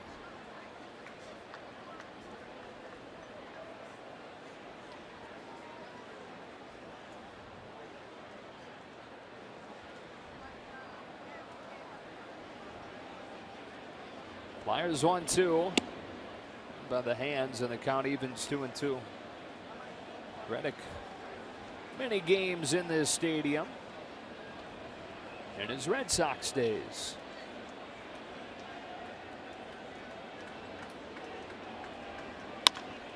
Back up the middle where Henley's waiting. It's so funny. It's not easy. You got to go, okay, wait, that's right. The third baseman went over there. So, like Oral always puts it in his book, 5 at 4 to 3. Yep. Because sometimes it's the shortstop that's over there. And it is officially Oral that came up with that way of scoring because it's on his Wikipedia page. Oh, that makes it official. Yep. Howie Kendrick. Ball one. I'll be over here if you need me. We do. We need you to read the promo for Morongo. I think we could do without.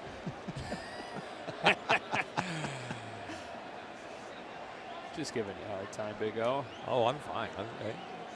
I wish they had a continuous snoop cam on us like at another channel area. Oh, or boy. box in box.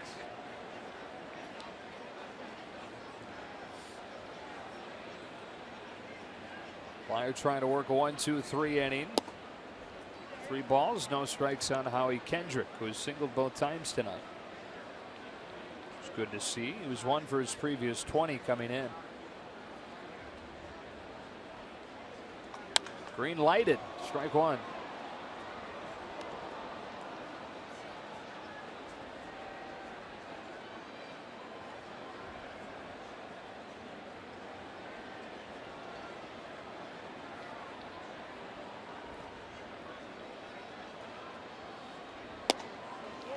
That's ball 4. Oh, he's reached all 3 times tonight. I really like when they green light him with 3-0, a guy who understands the strike zone, who's also swinging the bat well. When you green light him 3-0, take a chance, get a good swing on it. Because the other thing is, how many times you see when you're 3-0, you give the pitcher a strike, and it's right down the middle, you take it, and then the next 3-1 is a nasty pitch on the corner. Now you find yourself 3-2 and you're battling, where now you put it in their head and they're going, wow, that was a big swing, 3-0. And now he doesn't get the corner and make that nasty pitch, 3-1, and you work a walk. Yeah, that 3-0 is probably going to be the best pitch that you see. Yeah, and so many times where you're like, okay, I'm going to take it as a hitter, and you see it and you're like, oh man, hope he throws that again, and you never see it again.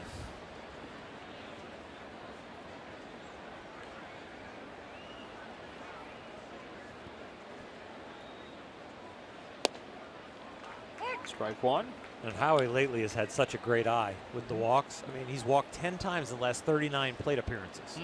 So he is seeing the ball really well. So to give him a 3-0 green light, you know he's going to be able to see the ball well and know it's the proper pitch to take a hack at. Peterson back to the mound, stabbed by Blyer, and the inning is over. We are halfway home in this series opener in the Bronx, and the Dodgers up on the Yankees 6-1.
Jose De Leon. He has seemed to be going through this Yankee lineup very well. Even when he missed his spot like on that pitch right there.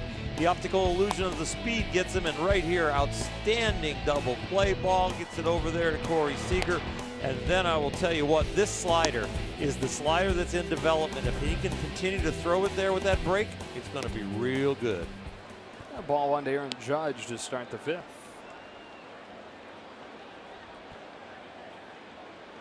Second major league start. The 24-year-old from Puerto Rico.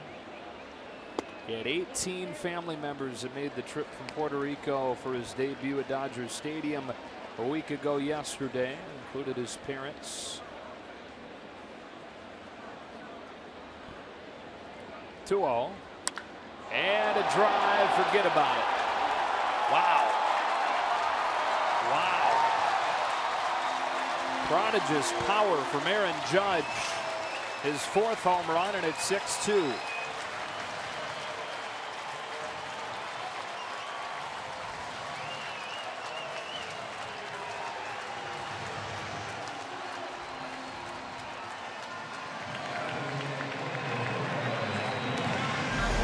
Just talking about it with these hitters, you can't miss your spot. Grandal wanting that ball down in the way, that went right over the heart of the plate. And Aaron Judge, who's a small guy, wow, he put all of that huge body into that one. That went a long way. 6-7.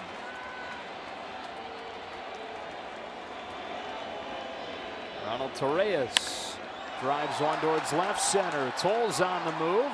He gets there. Yeah, 6-7. Aaron Judge.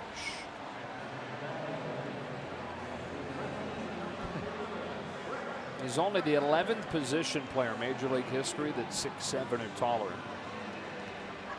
6 of the first 10 that were 6'7". Aaron Judge. Oh no. You were saying 6? Yeah, 6'7". 6 of the first 10 position players that were 6'7" or taller lasted less than 200 games in the majors. So only been a handful of guys that have had long major league careers at his size. Richie Sexton, one of them? Yep. Dave Henderson? Nope. He wasn't quite 6'7". Tony Clark. Was Dave Parker 6'7"? Not quite. 6'5", 6'6". Frank Howard. Frank Howard, big Frank Howard. The notable one. Rookie of the year with the Dodgers in 1960. Dave Kingman. 6'6". Oh boy. Are they measuring him with spikes on? Yeah. I just threw 6'6" out there because I figured he was We're at falling. 6'7" is what we're talking about? 6'7" is the. Darryl Strawberry? Not there yet. Oh. Again, there's only 10? a few noteworthy ones. Oh, okay. So 6 of the 10 really didn't last more than a handful of games. So the notable ones: Aaron Judge, Richie Sexton, Tony Clark, Frank Howard. 6'7" position players. A pop-up. Utley and Seager. Seager makes the call on the catch for out number 2.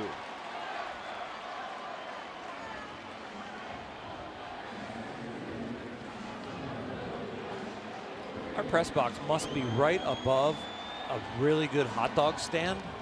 The aromas are just coming right up through here. It makes you feel like you're right in New York, like out on the streets near one of the street vendors. Mm-hmm.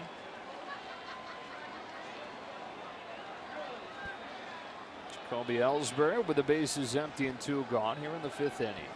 And De Leon, 77th pitch of the night. Cuts inside, ball 1. Ellsbury's 0 for 2. 32-year-old in his 10th major league season waits on a 1-0 and pulls one to right, a base hit. Reddick cuts it off, and Ellsbury holds on with a 2-out single.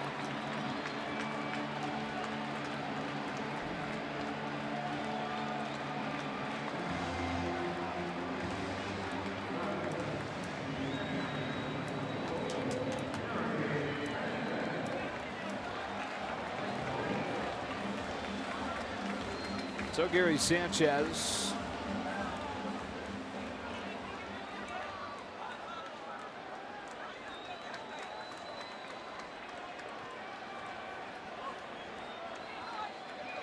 bring the Yankees back in this game with one swing. Both runs have scored off solo home runs, off long solo home runs against De Leon. Those are 2 of the 3 hits.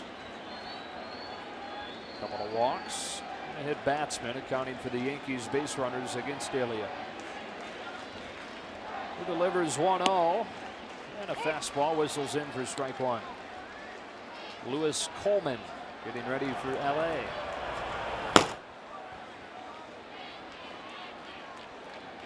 Sounds like he's throwing like 110 down there. At least. Great effects. Wow, that was the best fastball I've ever heard from him.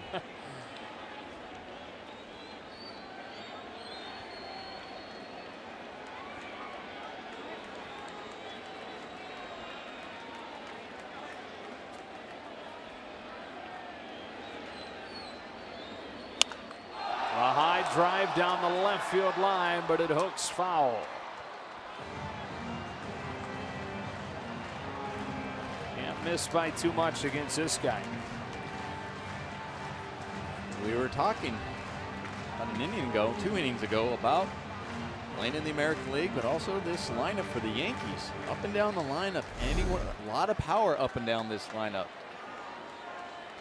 So granted, the Dodgers have the lead. De Leon, giving De Leon the lead, but still have to be careful.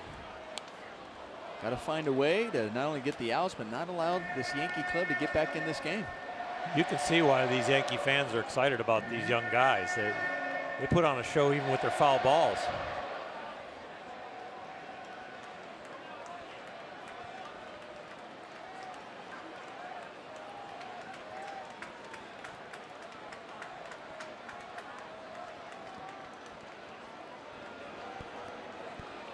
Yankees have won 7 of 8. Had a 7-game winning streak snapped yesterday.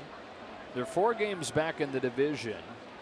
They're 2 games back of the wild card. Toronto and Baltimore start the night tied for the 2 wild card spots. The Yankees even with the Tigers on the outside looking in.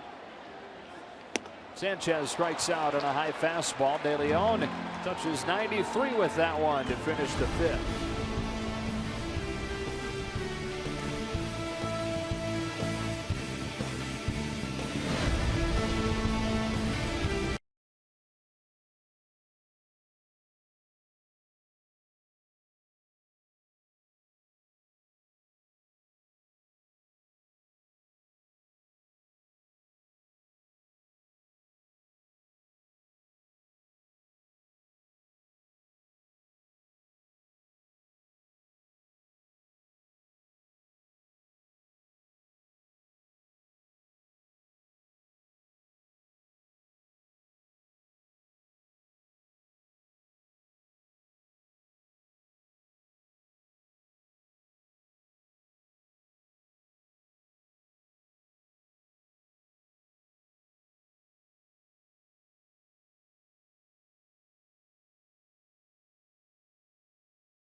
Weekend starts Friday, September 23rd through the 25th. Highlights include Friday's pregame ceremony featuring special guests, and then Saturday's limited edition commemorative coin giveaway. Go to Dodgers.com/LA Loves Vin. This is at the Masters, yes. Vin used to call the Masters, and plenty more. You're supposed to whisper when you do that. You're right. That's ball 1. 656. People are adjusting their sets right now. Struck out looking his first time. The approach. 1-1. All right, enough of that.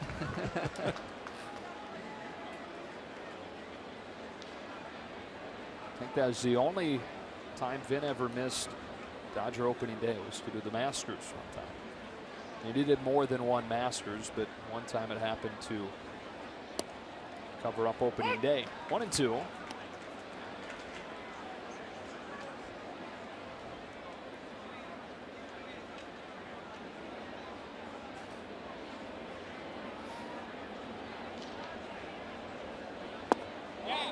Checks his swing. The count evens. Was I really out of it on today on the bus when I was reading the Dodger notes and they had described Vinny as GOAT? Yeah. I was like, what are we doing?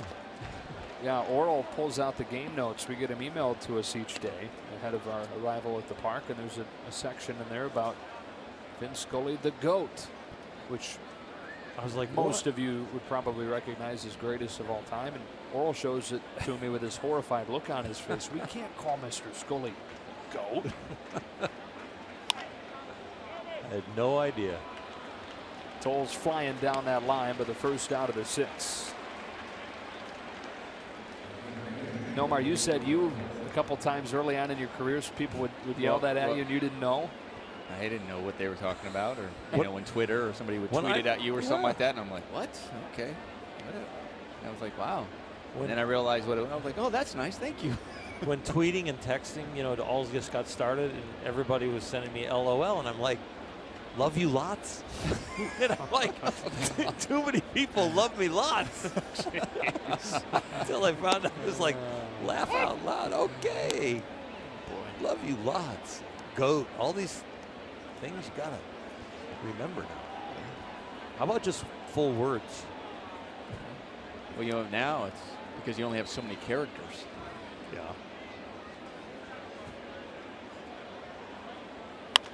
Utley fouls one off, and it's 0-2. Our producer Mike Levy does make a good point in our ear. Yeah, how do you get LOL? Let's sound that out. Love you lots. Maybe love you lots. Lots of love. That's what I thought it was. Lots of love. Lots of love. Lots of love. I was like, what? I was like, there. I couldn't remember. That's why I was silent for a bit. I was trying to figure out how do you get that from LOL? Whatever. Okay, lots of love. Good save. Good save. Yeah. No, I had to remember. Boy. Sorry. All right. Maybe today you're changing it. LOL will now mean lots of love.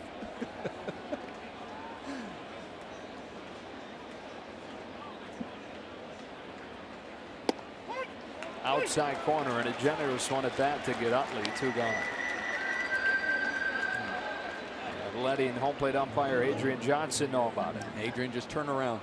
It's an umpire. You know, Chase Utley, he says his word, but he doesn't show up the umpire. He doesn't turn around. He just walks back and lets him know.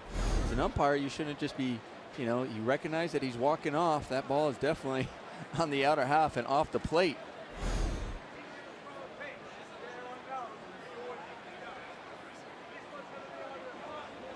Two gone for Corey Seager.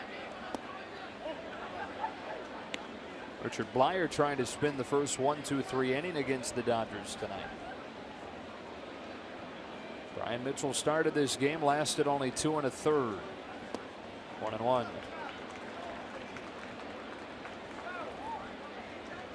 And it was Chasen Shreve.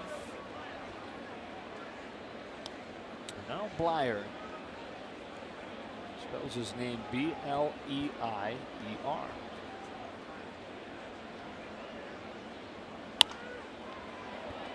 1-2. Well, right now, the Yankees bullpen have done a good job stifling the offense for the Dodgers, trying to keep them in this game. So I think the Dodgers really need to come out here and try to figure out, just, you know, it's not having a big inning, it's just trying to put one on the board here and there to really try to keep the momentum on their side. Seager drags it to second. Starlin Castro throws him out, and the Dodgers down in order for the first time. 6-2 to the bottom of the 6th.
Coverage of baseball. In case you missed it, the Dodgers now have cheerleaders in the form of Dodgers rookies. The guys were provided with complimentary Dodgers cheerleaders uniforms by veteran Adrian Gonzalez. They had to wear them on the plane, off of the bus, walking down the streets of the Big Apple. There you see Julio Urias leading the way, and then they had to do an actual cheer, a coordinated cheer, in which all of the veterans were listening to, taking video of, taking pictures of.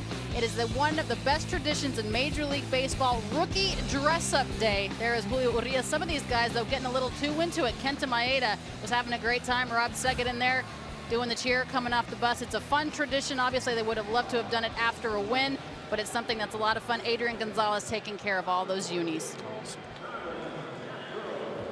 Pedro Baez comes on, Alana. He did not have to wear those cheerleading uniforms last night. 65th game for Pedro.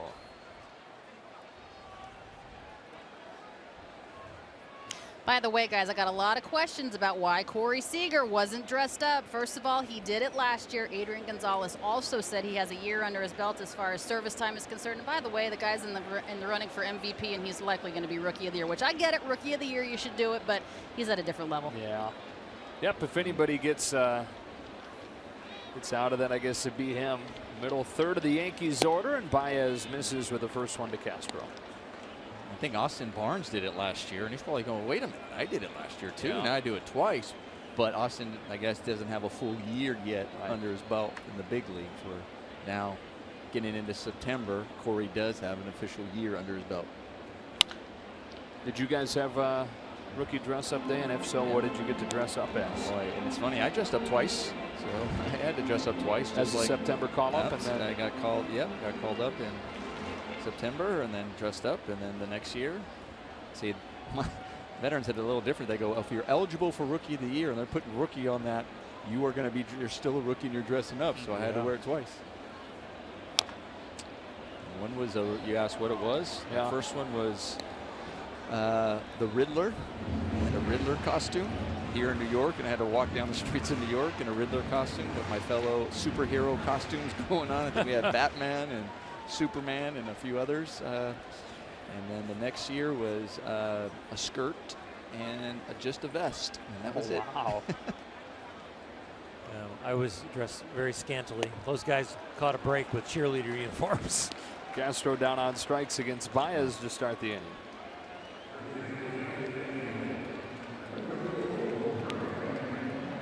And those were uniforms with their names on it. I mean, they had cheerleader uniforms, names on the back. Yeah. And on the charter plane, Adrian had them all parade up to first class through the whole parade, the plane. And then asked Scott Akasaki, our traveling secretary, why are the TVs not coming in right now? That was the reason they all had to walk, and they had to do it one at a time. And then when the next guy got done, Adrian would send the next guy. So everybody on the plane got a clear view of the cheerleaders. Want to know on Brian McCann. He's 0 for 1 tonight with a walk.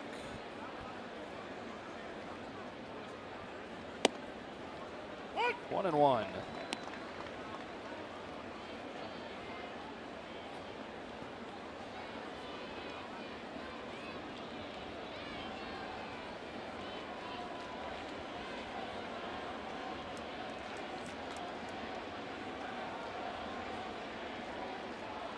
Jose De Leon is in position to move to 2-0 in his first 2 starts in the majors. 5 full innings. He gives up those 2 runs on only 3 hits, 2 of them long home runs, but getting plenty of run support from Dave Roberts' offense. A 2-1 from Pedro Baez to Brian McCann. 3 balls, 1 strike. Yeah, with the Dodgers shift right now, nobody's uncomfortable out there. All 3 of the guys over there on the right side are originally second basemen in the big leagues. Howie Kendrick playing first, Justin Turner is a second baseman, now a third baseman, and Chase Utley, of course. McCann cracks his bat on a fly ball to left. Tolles is under it. And 2 gone.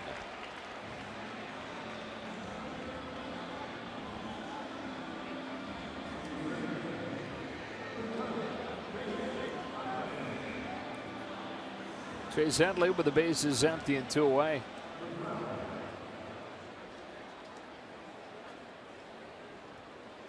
We talked about Jacoby Ellsbury's huge season that he had to get the big contract. That was 2011. Chase Headley had a similar thing. 2012. He was top 5 in MVP voting while he was with the Padres. 31 home runs. Led the National League in that 2012 season with 115 RBIs. But he's been slowed by thumb and knee injuries in the few years since then. The 14 homers Headley has this year, the most in any season other than that 31 homer 2012 campaign. 1-1. But that one huge year, enough to get him a huge deal. 4 years, $52 million here in New York.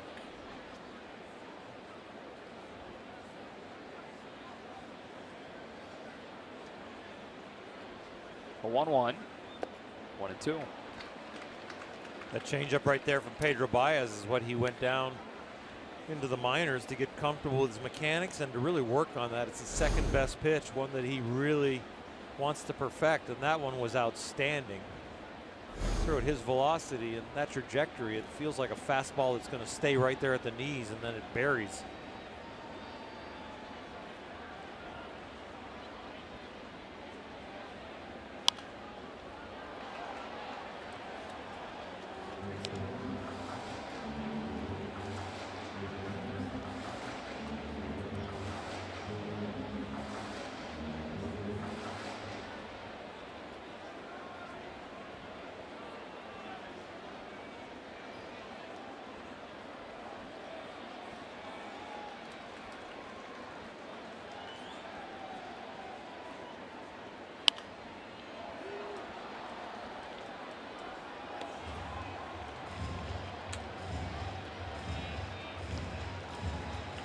Headley, former Tennessee Volunteer. Did you guys see the football game they played this weekend? Tennessee and Virginia Tech at Bristol Motor Speedway. No. Yeah, put a football field right in the infield at Bristol Motor Speedway. They have over 156,000 fans there.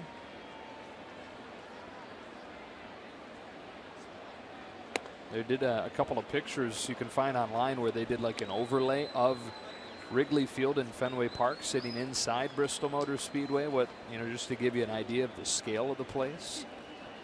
Neyland Stadium, where Chase's football team plays its home games at Tennessee. That would fit right in the middle of Bristol Motor Speedway. That's one of the biggest stadiums in college football. Full count.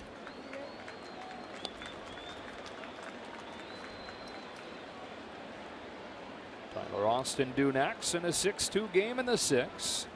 Dodgers trying to win their 7th out of their last 9 and trying to extend the division lead to 3.5 with San Francisco set to take on San Diego.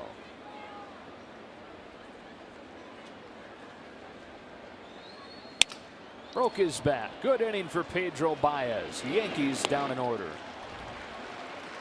On to the 7th. Dodgers up 6-2.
at 20th. First 40,000 fans in attendance get a 2016 opening day Vin Scully bobblehead presented by Mercedes-Benz dealers of Southern California. For tickets, visit Dodgers.com/promotion. We're going to have a grand reveal for you, I guess, here. Give him a better look. Right up there close. Sharp. Oh, sorry. Opening. Justin Turner swings and misses. Strike one. And the pose is from opening day this year where Vin was saying thank you to the fans. Put his hands over his heart and was saying thank you. Love you too.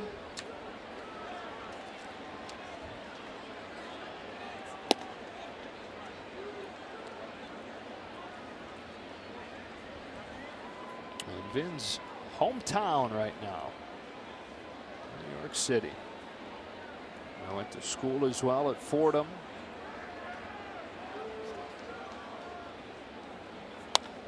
One and two on Turner.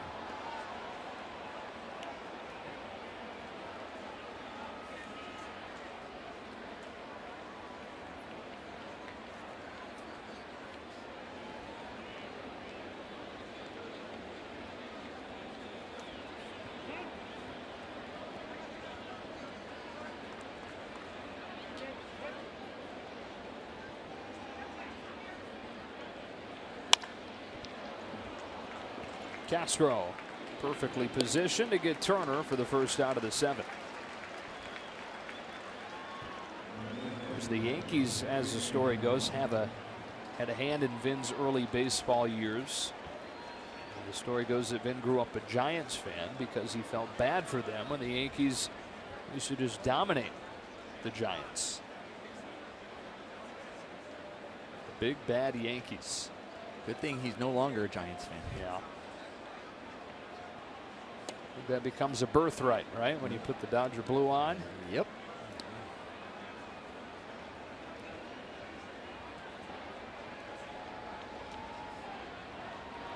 One ball and no strikes on Gonzalez. Richard Blyer's really good tonight for the Yankees. 3 scoreless innings of relief. The left-hander, third pitcher today for New York. It's 1-1 to Gonzalez. Sinks inside, 2-1. Blyer's from Davie, Florida. Same college as Chris Sale, Florida Gulf Coast University. 2-2. Doesn't throw as hard as Chris Sale, that's for sure. His fastball average is just a tick under 90, but he can really spin the ball and change speeds.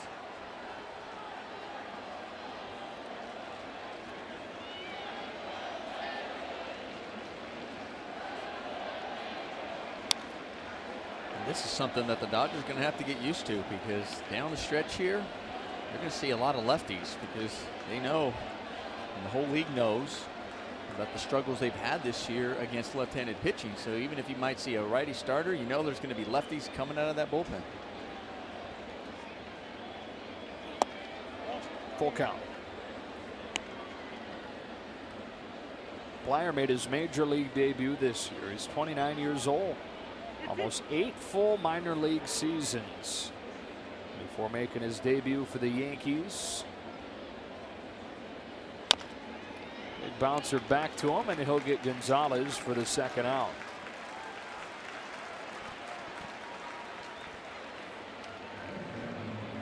He's drafted by the Rangers back in 2008 and made his debut here in 2016. From the Rangers to the Blue Jays in the Rule 5 draft. Blue Jays released him. Nationals signed him. Nationals released him. Yankees signed him. That was last December. And he's debuted this year. Grandal with the bases empty and 2 gone. To third and Headley. It's a lightning quick 7th for Blyer. It's stretch time in New York, and the Dodgers holding on to a 6-2 lead over the Yankees.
Those two swings you saw there from Castro and Judge accounting for the Yankees' only runs in this game, and all these Dodger fans that have made the trip have plenty to cheer about in a 6-2 game. As we enter the bottom of the 7th inning, and Pedro Baez out there for his 2nd inning of work. See all the Dodger fans that have traveled here, but there are still a lot of Dodger fans in New York. It's been passed down through families that were Brooklyn Dodger fans generations. There were those that stopped cheering for him just because they were angry that the team left. There were those that became fans of the Yankees instead. There were those that waited and then became fans of the Mets when they filled the void created by the Dodgers and the Giants moving west in 1958. There's still plenty hanging around here in New York. Tyler Austin grounds the first pitch of the 7th foul.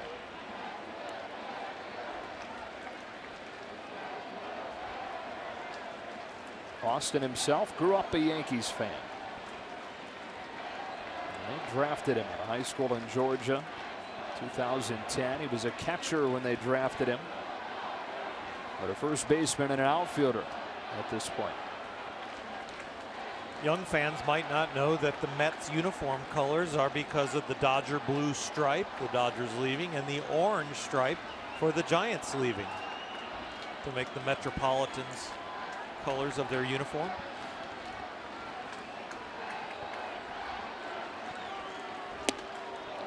How about the Mets, by the way, storming into the wild card picture?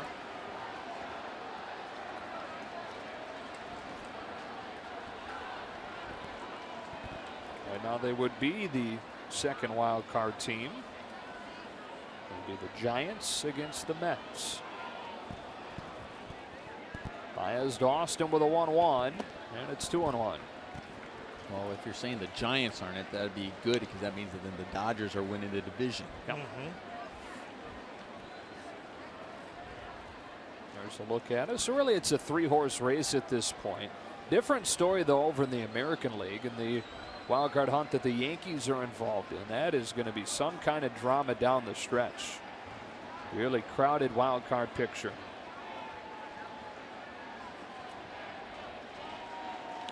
Two and two. You've got 2 teams, really 3 teams from the American League East as part of that wild card picture.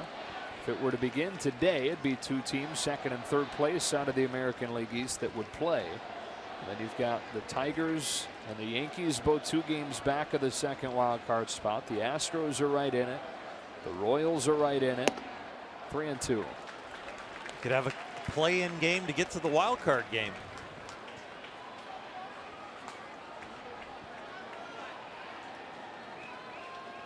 Who would have thought Joe Girardi's club would be in this spot? They were sellers for the first time since 1989. They traded Aroldis Chapman to the Cubs. They traded Andrew Miller to the Indians. Carlos Beltran to the Rangers. Ivan Nova to the Pirates. First there was the forced retirement of Alex Rodriguez.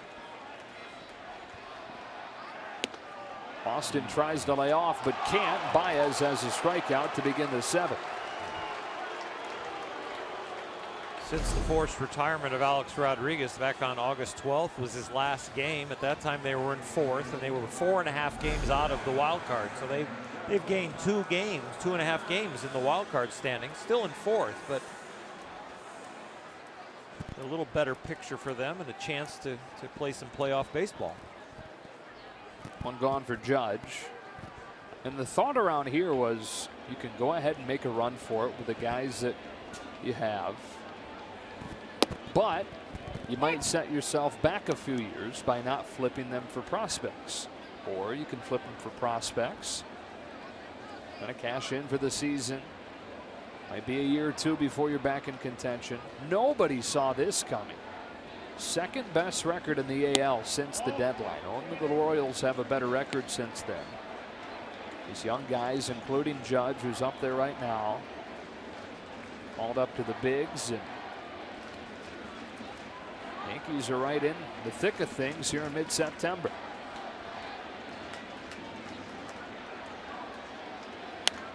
One and two.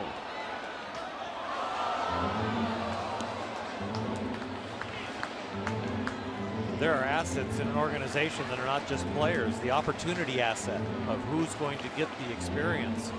Are we going to use this time frame to take a run at it, or use this time frame to develop our future? And they thought the future was next year or the year after, and they didn't think this year. They thought actually there would be a slight backward slide. These kids have made a splash in a hurry. Judge down swinging at 98, 2 gone. The second batter that Pedro Baez has struck out with that high fastball. He did a good job with Tyler Austin. He couldn't hold up to get him swinging, and then really have to climb the ladder with Judge to get that high fastball. I like what they're doing with Pedro Baez as far as making it a fastball changeup combination now instead of the slider, because the changeup is below hitting speed and slows these hitters down, and then the fastball is above hitting speed at 97, 98, where his slider, his breaking ball, used to be kind of perfect bat speed for these guys. It was a lot easier for the hitters to hit because his slider didn't break an awful lot. He didn't have real good command with it. And so on the nights when he had a good one, of course, he was dominant, but the inconsistency really came from the inconsistency of the slider.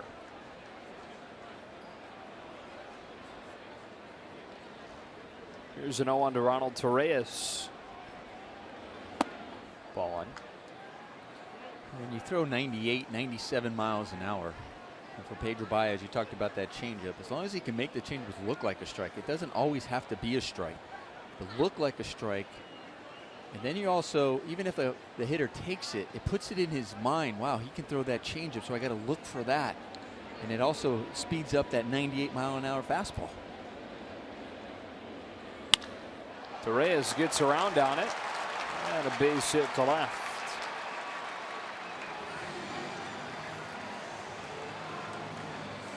A big leaguer can time a bullet, and you need another pitch, and you need location, and right there, sitting on dead red, a location that he can see real well and put the barrel on because it was away from him, and anybody can hit those. First base runner against Baez in his 2 innings, and that will do it for him. Dave Roberts will make a change in a 6-2 game in the bottom of the 7th.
Sportsnet LA is brought to you by Nissan. Choose Nissan today for great offers on our most exciting lineup ever. Shop online at choosenissan.com. And by Children's Hospital Los Angeles. We treat kids better. Back inside Yankee Stadium, and Grant Dayton, who's turned into the featured left-hander in this bullpen, comes in his 18th Major League appearance, debuting this season. What a year it's been for him. the debut that weekend in St. Louis and then went back down to the minors for a couple of weeks, but he's stuck in his second call-up.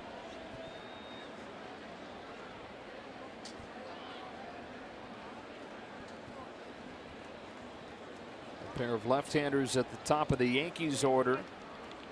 So Dave Roberts goes to Dayton to face Gardner.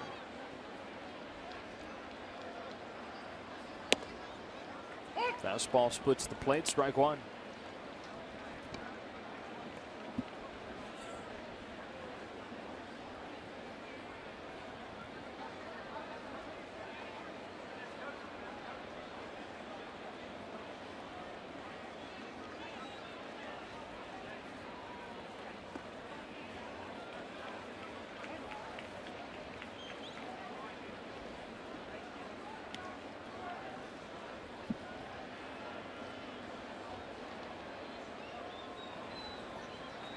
Gardner, the longest tenured Yankee, as we talk about this overhaul of the roster.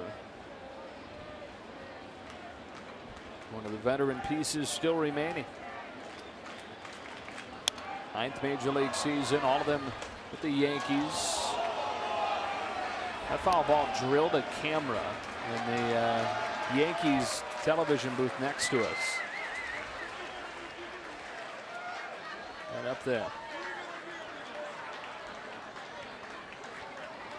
If that had come in here, Nomar was going to be on it. He was ready. He was ready.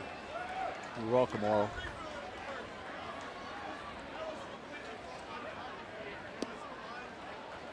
I don't know if I would have caught it, but I was ready. Ready to try. I was reaching under the desk for my gold glove. Couldn't get to it in time.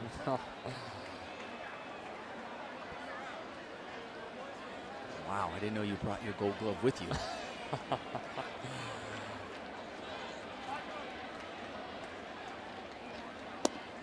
Strike three. Dayton gets Gardner to finish the 7th.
Premium. You can watch every out-of-market game live in HD on more than 400 supported devices and enjoy a free subscription to AppBat Premium, the #1 app for live baseball. Visit MLB.tv.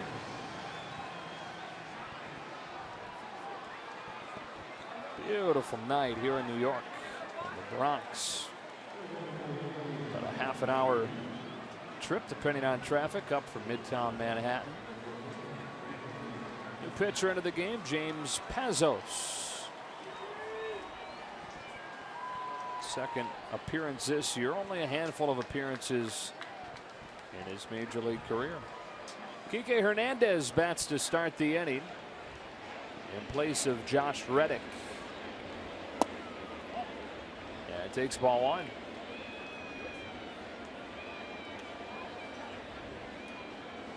And part of the equation of keeping everybody sharp. PK might get a start against left-handed pitching, so Dave Roberts taking this opportunity here with 2 innings to go. Get him a look, get him off the bench.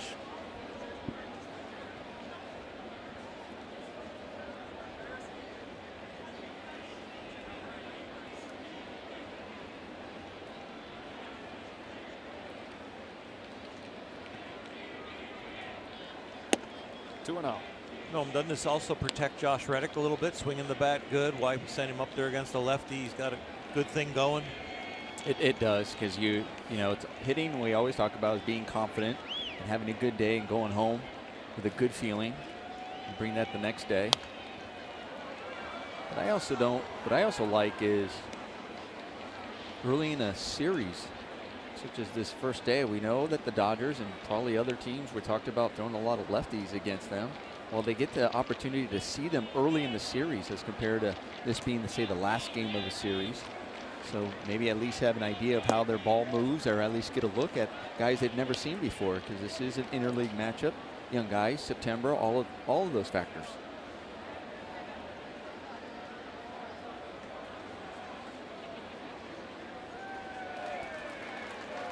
Three run from Pazos to Hernandez. 3-2.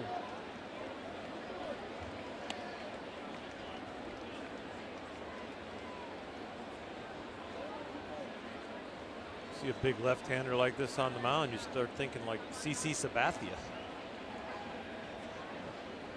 Coming down that hill with that large frame and cutting the ball loose. Hernandez golfs one. And the shortstop, Torres, puts it away. Sabathia starts tomorrow for the Yankees against Julio Urias of the Dodgers. Finale will be Clayton Kershaw and Michael Pineda. It's an earlier game. So same time tomorrow, 4:05 Los Angeles time, but on Wednesday it's 1:05. Howie Kendrick. Dodger offense has 8 hits tonight, but they all came in the first 3 innings. Only 2 base runners since then, a hit batsman and a walk. Credit to Richard Blyer, excellent relief work. 4 scoreless innings. Kendrick's reached all 3 times with a pair of singles and a walk. He's scored a run, he's knocked in a run. And he's got a 1-1 count.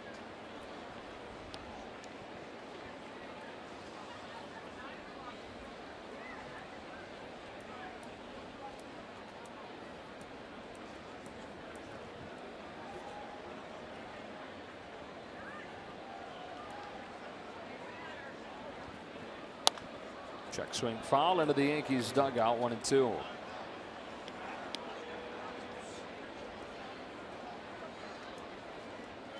Pazos out of the Phoenix area. Really athletic family. His mom played volleyball in college at South Carolina. His dad was a 2-sport athlete at Arizona State. Played football and he wrestled. And he gets Kendrick for the second out of the 8th. Pazos, just like his dad, was a multi-sport guy growing up. Not just baseball in high school, but he played football and he wrestled.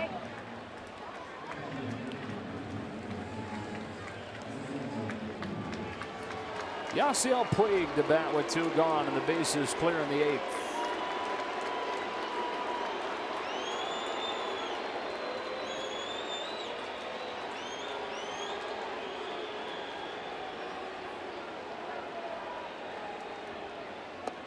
Ball 1.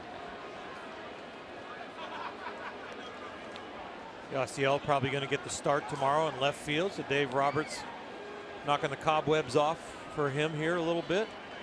Facing somebody that'll be like CC Sabathia. CC won't throw quite as hard as this young fella. Used to throw this hard.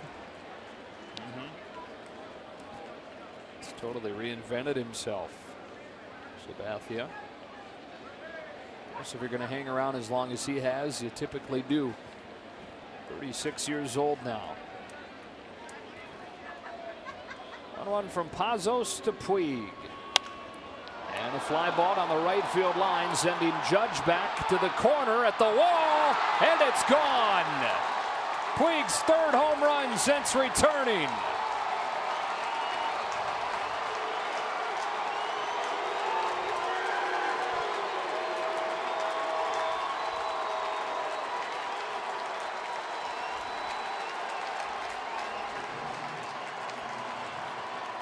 And it is our top tier play brought to you by Arco.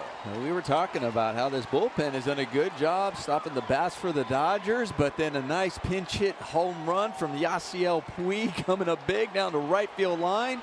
It also just sets up the confidence for not only Dave Roberts and the guys coming off the bench, but even Yasiel Puig. Don't know how he might be used the rest of the month from starts to coming off the bench, but knowing he can do it off the bench, big hit for Yasiel. And he has used the right side of the diamond very well since returning from AAA. His stance looks consistent. His approach looks consistent. And he is staying on the ball a lot better. 0-2 on Tolles. There's the flag. They broke it out again. Great support. Great support by the Dodger fans. 3 of Puig's 5 hits since coming back have left the yard. And 0-2 to Tolles.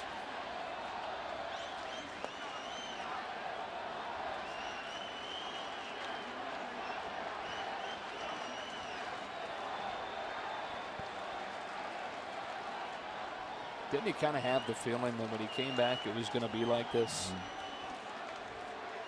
Everybody was hoping. He did everything they asked of him when he went down to AAA. Bill Hasselman, the manager, just said, show up on time, work really hard. Let's work on a few of these things that you want to work on as far as at the plate, on defense, running the bases. And he got back to basics and simplified some things. And the work so far has really paid off. 2-2 to Tolles. And a bouncing ball, and with his speed, he'll make Austin hurry to get him. And in the 8th inning. But Yasiel Puig back in the majors with the Dodgers and trying to play a role down the stretch. An opposite field pinch hit home run and a 7-2 Los Angeles lead.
1,400 people deep at Yankee Stadium. The majority of that section flying out tomorrow. They've been in the area for already a week. The next huge road trip, Chicago next season. 60% of that trip already planned. They're just waiting for the scheduled release to announce the date so far. Speaking of next year, they already have trips planned to St. Louis, Miami, Chicago, Colorado, San Francisco, Anaheim, Arizona, and San Diego. Great fan base, guys. It is awesome. And it's unique. It's not unique that there are fans that travel, but it's unique that there are fans that travel in a group that size. And right now they're just yelling at Puig's name and wanting a tip of the cap, and Puig waved at them and kind of stealing a page from the right field bleachers here at Yankee Stadium. I love it. Jacoby Ellsbury starting this 8th inning against Grant Dayton. Pop down the left field line. Turner a long run, not going to get there. And it's 1-2. It's unfortunate that they're. Alum say they were leaving tomorrow. Yeah, they've been here a week already. Yeah, they do. They not get the schedule or mix up? No, I'm just kidding. They knew. I'm sure they were like coming out. It's nice to see them all the whole series. But there'll still be plenty of Dodger fans here throughout this series, which is great.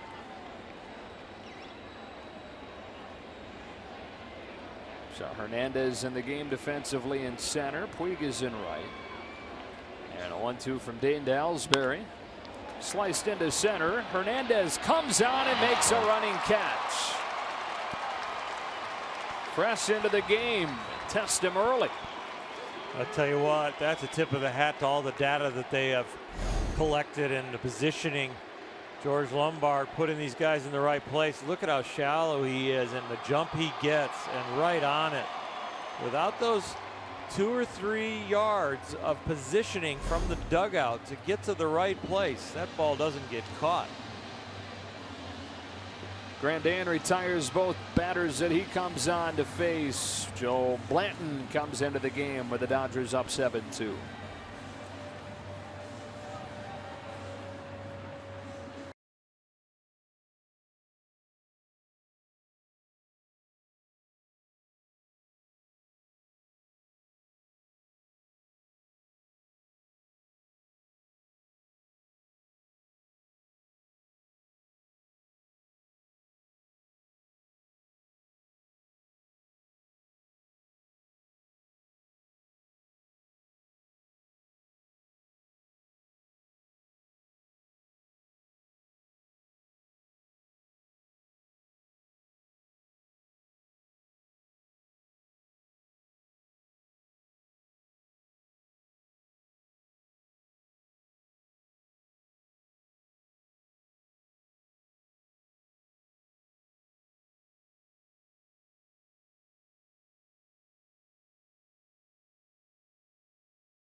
By BMW. See a Southern California BMW Center today for exceptional offers, or visit SoCalBMW.com. And by Carl's Jr., introducing the Bacon 3-Way Burger, only at Carl's Jr. Here's Joe Blanton in a 7-2 game, last of the 8th inning. 69th outing for a guy that was one of the best under-the-radar signings of the offseason across baseball. And he loves to get the baseball. He doesn't care if it's for a batter or 2 or 3 or 4 innings. And he came like that, advertised at the beginning of the year, and talked up that game and has followed through on all his words. He was not shy to say that I am a converted starter of the bullpen and I love the work.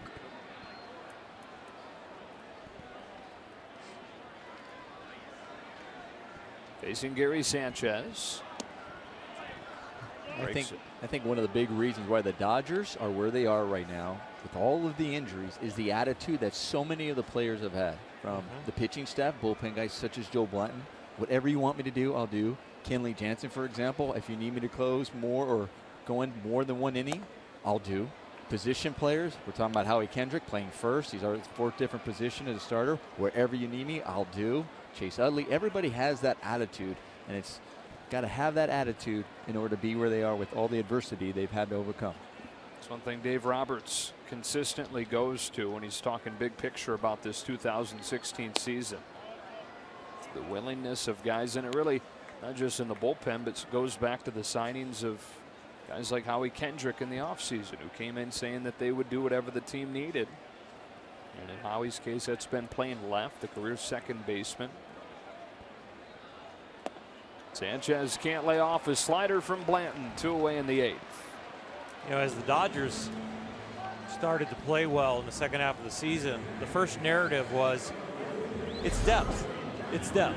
Then the narrative became it's attitude. And now it's actually getting to be grit. That these guys are gamers. That the roster is really taking on that attitude of a gritty blue-collar team. And that's because they have consistently done it. You know, at first you're going, oh, that's nice to see.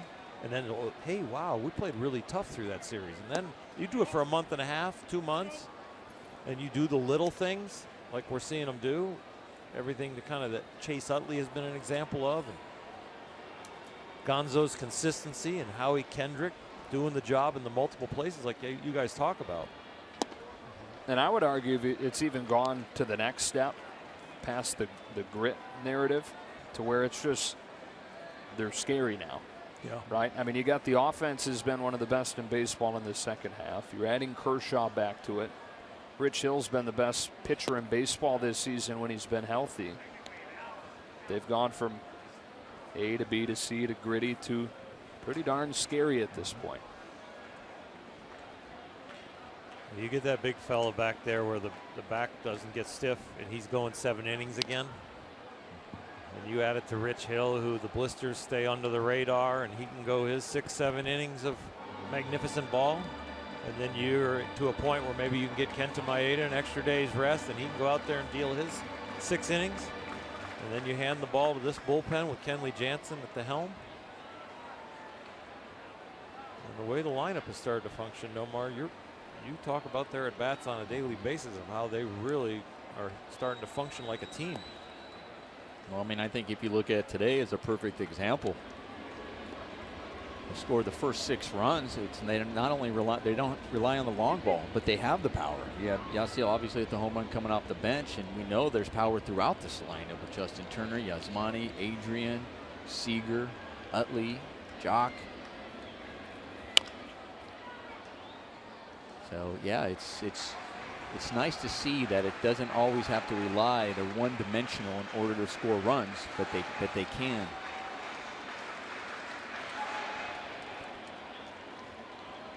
We had a rarity also down in Miami where they made 2 errors in 1 inning. They have the fewest errors in the big leagues, I think, still. So the defense is locked up.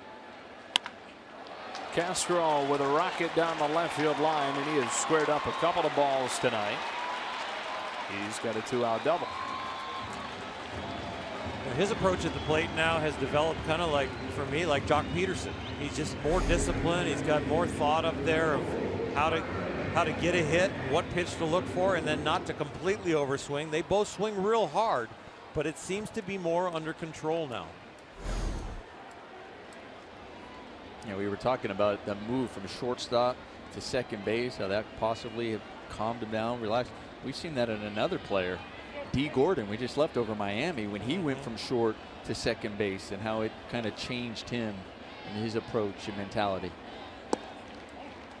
Ball one on Brian McCann. He won a batting title. And a Gold Glove. He went over to second.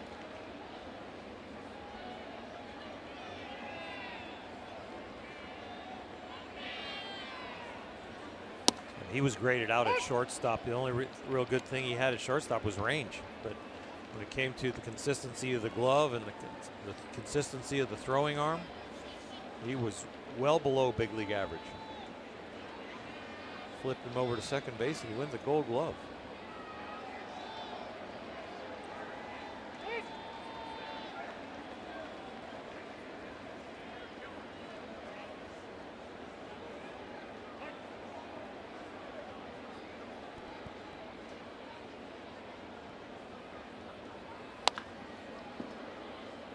One and two on Brian McCann.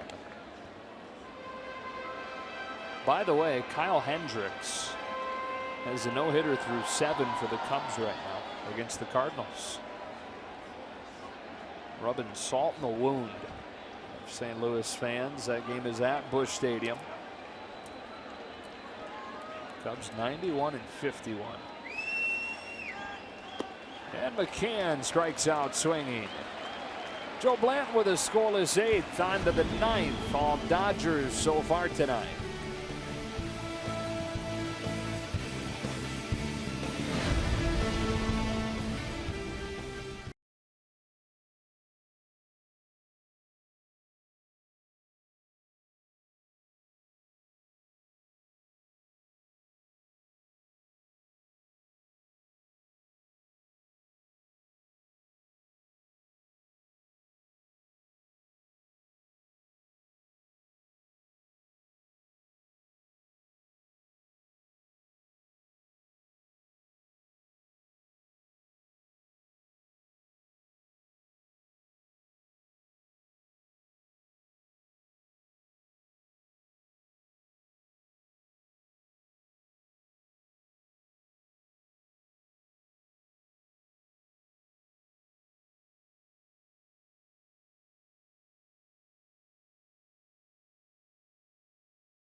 Brought to you by Nissan. John, Jerry, and Ned will break down what is likely going to be Jose De Leon's second win of his big league career. I'll be in the Dodgers clubhouse talking to Dave Roberts about picking up game number 1 of a 3-game set against the Yankees. We'll talk to Chase Utley as well, and of course Jose De Leon about win number 2. Hopefully, guys, let's keep it there. Yeah, we wouldn't want to jinx it. That's right.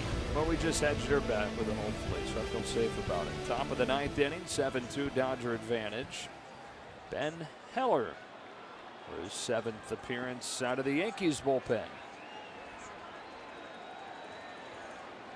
Top of the order, Chase Utley, Corey Seager, Justin Turner.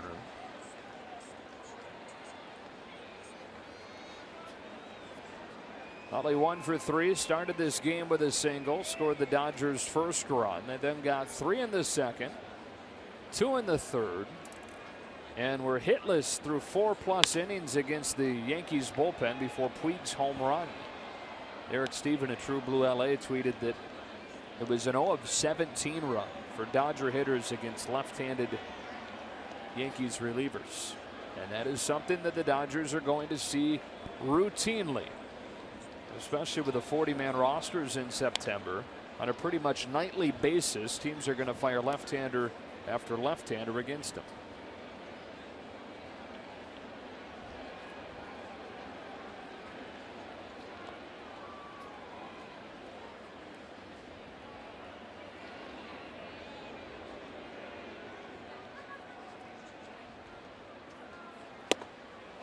One and two.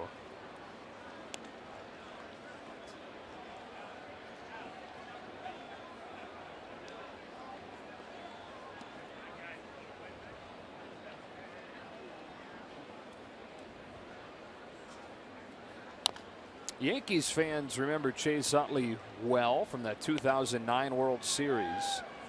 Utley led the Phillies to a World Championship in 2008 over the Rays, but then in 2009 Phillies lost to the Yankees in the World Series, but Utley tied a Major League World Series record with 5 home runs in that series. Tied Reggie Jackson's record. He did that against the Dodgers.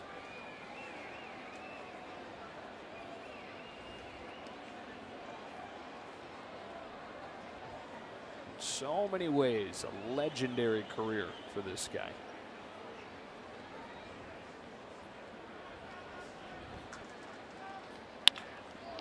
Back up the middle, and Chase Headley throws him out. And it's been a largely legendary career without necessarily legendary numbers. There's just so many moments and so many little things about Chase Utley, and as he gets later into his career, about the way he carries himself, that are legendary. He's been consistent throughout his entire career. I mean, nothing has changed. There's nothing. His attitude, his approach, everything is just from the moment he got to the big leagues till now. The term pro's pro. Really a mentor to anyone. Even today, when he was upset with the home plate umpire's call, the way he aired him out, you know, just walked away, but had his head down and was saying that he disagreed.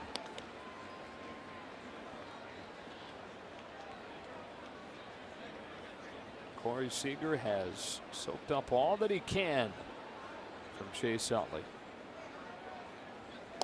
1-2. Great article in USA Today recently about their relationship. Many Dodgers have remarked how it's uncanny how much alike they are. And Seager down on strikes. Heller retires the first 2 of the 9th.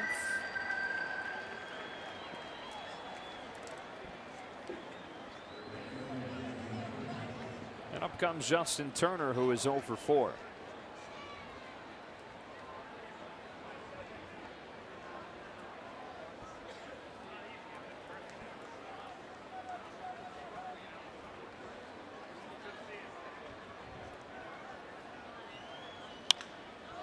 Fly ball to right. Back on it goes Judge at the wall, and that one sneaks over.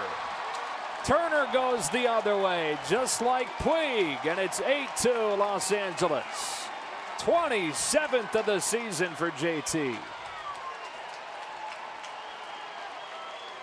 Earlier in the game, I talked about the left-handed hitters of the Dodgers just eyeballing the right field wall during batting practice and peppering balls over it. The righties have taken advantage of that right field wall. It's always nice because he'll tell you, I didn't get all of it. That wasn't one where I got all my whole body behind it, but he definitely knew he hit it well, and obviously well enough to carry, and that short right field benefits. I think oftentimes when you have a shorter right field, it benefits a right-handed hitter, because sometimes when you don't get it all, you can, such as that, still go out. Because usually when you pull the ball and you pull it to go out, you really get it all. So that's what you were saying about Fenway earlier. Yeah, I was thinking Fenway Park. Everybody's thinking, okay, well, the left field wall, it's perfect for righties. I said, no, it's better for lefties, because when they pull it and right field is so deep, usually they're going to be able to hit it over the wall. But the mishits, or you're off a little bit, your timing, you're late, they scrape off the wall, you get a single, or possibly be able to flip it over the wall. And Justin Turner was able to flip it over that wall. So this park plays opposite of Fenway. Right. Although left field is a little deeper than right field, but not by a whole lot more. Were you guys singing the same thing I was on both those, though, that Aaron Judge is 6'7"? Was not a sure thing that he's going to get over his glove as he went out there. Protect that short porch relatively. 2-2 on Gonzalez.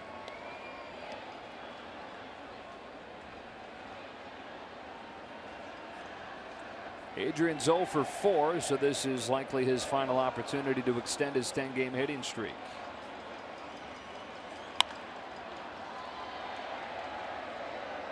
Urias Sabathia tomorrow. It's an intriguing matchup. Yeah, 2 lefties, completely different ages at different ends of the spectrum.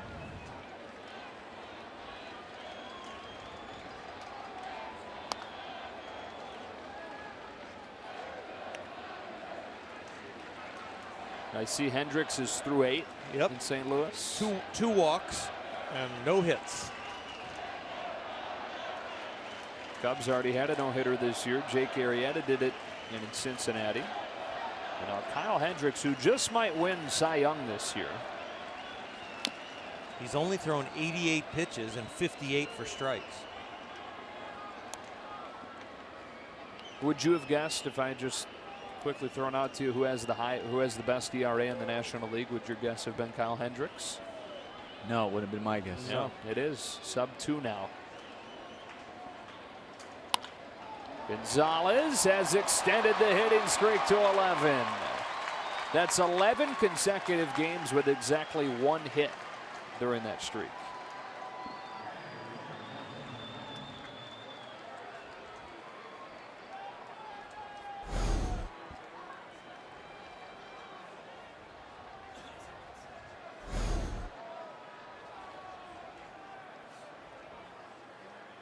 By the way, good luck to our friends, the Rams, tonight with their season opener.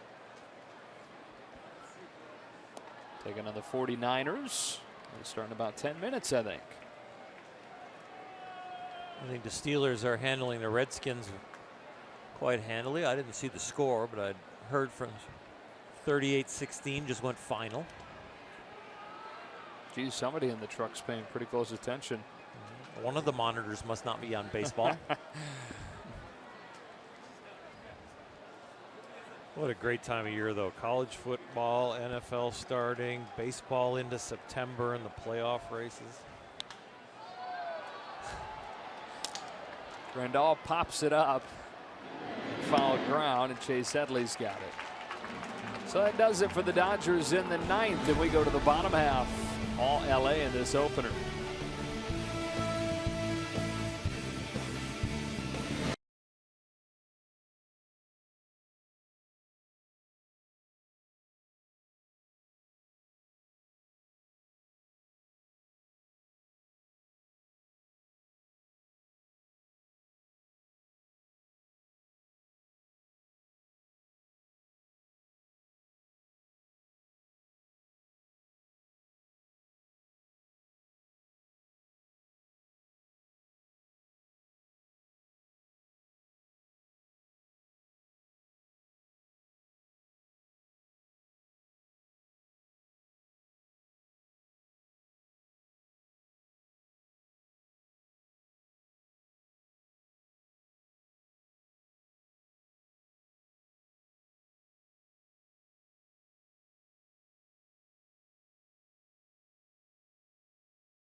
Josh Fields comes into the game to finish this one off. No save situation. Kenley Jansen getting the night off. Last pitched on Saturday, but Josh throwing the ball well here since he's been a Dodger. Getting another opportunity to show that he might have a chance to make a possible playoff roster.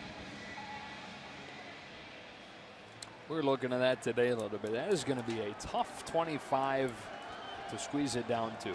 That's a good problem to have. Yes. Any manager, any coaching staff, any organization would tell you it's going to be tough to pick the 25. That is a good thing. How much you looking at it at this point? If you're a front office and a manager, are you starting to think about it? I think you really are. I think, you know, the last week would be really important to me on guys that are really locked in. If somebody's starting to lose it as far as pitchers. I think your everyday players are probably going to be pretty easy to pick. But a few of the bench players, you never know. There's so many guys to choose from Tolles to Kiki Hernandez to Seguin to, you know, you just keep going down the list of everybody that has contributed. And Dave Roberts said before the game today they're not yet talking about the playoff roster, not quite there yet. But you know he's thinking about it. I think the front office, they're thinking about it. But yeah, I mean, obviously, first and foremost is make sure you're in it. Right. That kind of talk will stay away from Dave and Dave's office and the coaching staff until they nail it down. You can talk about it in the front office away from the players, and you know, nobody has a chance to overhear that conversation when it's the guys up in the front office. But you got to keep that subject off limits anywhere in the locker room or the bus or anywhere else.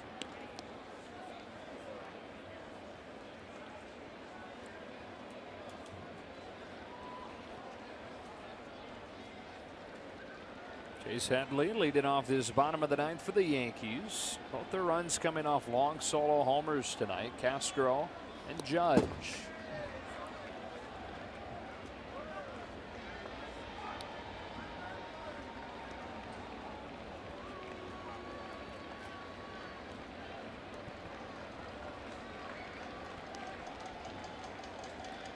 Couple of old SEC boys going at it. Georgia against Tennessee.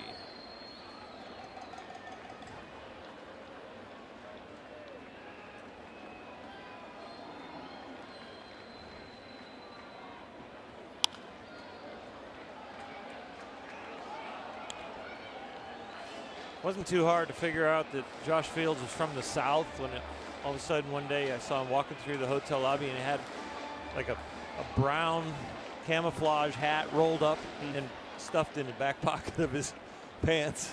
Like, okay.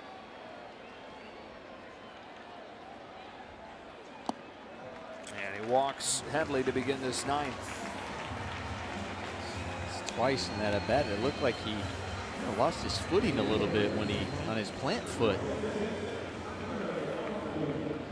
If you get on the side of your spikes, there's no sharp spikes there, and sometimes that leather gets a little slippery in you. As that left leg, the kick leg comes around, just, I don't know. It almost looked like he twisted it. He's definitely getting into the spikes. Maybe the hole that they're hitting. That's one of the difficulties of being a reliever with these big league mounds. They hold up pretty well, but sometimes right where you stride, if a guy was a little longer or a little shorter stride, or he was off to one side or the other, you can get some ruts and you got to kick them out. At the amateur level, it's even way harder because the mounds don't hold up at all.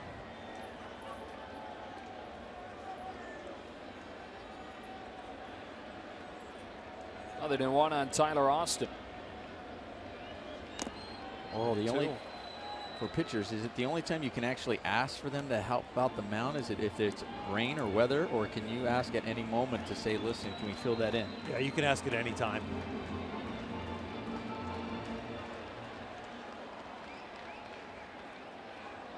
His heel is below his toe right there. He might not necessarily want that, but he must say it's okay. He's not digging it out to level it out.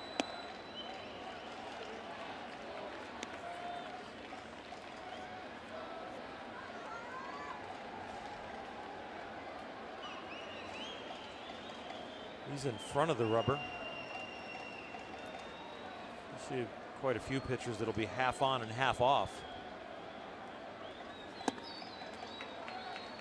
Sandy Koufax taught me how to stand on the rubber, and half on and half off to leverage it. He said if you're going to move a heavy box, would you put your foot flat on the floor and move the box by trying to shift your leg sideways, or would you angle your foot against the box where half your foot's on the floor and half your foot's on the heavy box, and would you then thrust into it? And I said, well, I do the second, the latter. And he goes, then why are you standing on the mound with your foot flat on just the dirt as you're trying to leverage towards home plate? Took me a half a season to learn how to stand and face like a wind-up home plate and turn my foot so I could hit half on and half off every time. What year was that? That was just coming up in my third year in the minor leagues, and it took me 4.5 years before I got to the big leagues. But in getting to be exposed to Sandy and becoming friends with him in instructional league in Arizona, and then in big league spring trainings, but not making the team, being around him. And then I actually adjusted the spike pattern on the bottom of my spikes, so the spikes on the bottom of the shoe would actually fit half on and half on the rubber, and it was a lot easier to get my foot in that correct position because I could feel the spikes on the bottom of my foot and how they rested on the rubber and the dirt. Aaron Judge fouls it back after Field strikes out Austin. And once I got to the big leagues, it had a little bit more cachet with the shoe manufacturers. Actually redesigned the spike pattern so that a certain position on my shoe was the inside corner and another position on my shoe was the outside corner. So I knew from how I felt the spikes on the rubber by what exact corner I was headed towards because of my back foot. And as a pitcher, you stand on one foot for a living. You're on the back leg and then you're on the front leg. And so the position of those 2 feet and how you hit your holes and where you're headed is really, really important, because I always felt like a half-inch adjustment up on the rubber was about 18-inch adjustment as far as angles of where the ball was being thrown from each side of the plate.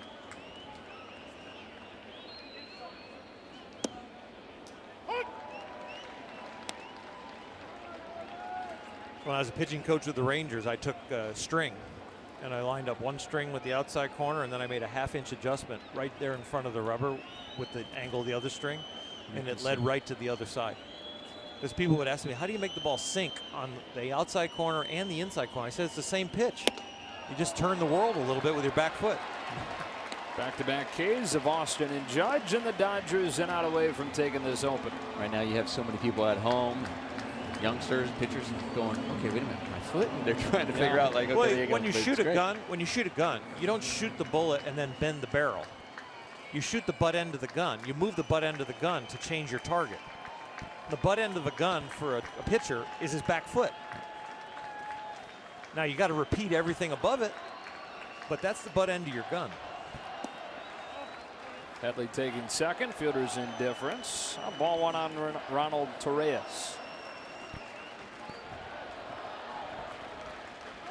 The Dodgers will move 3.5 up on the Giants, who are just about ready to get started against the Padres. 14 of the final 20 games for the Giants are in San Francisco. The Dodgers, meanwhile, have only 7 home games remaining.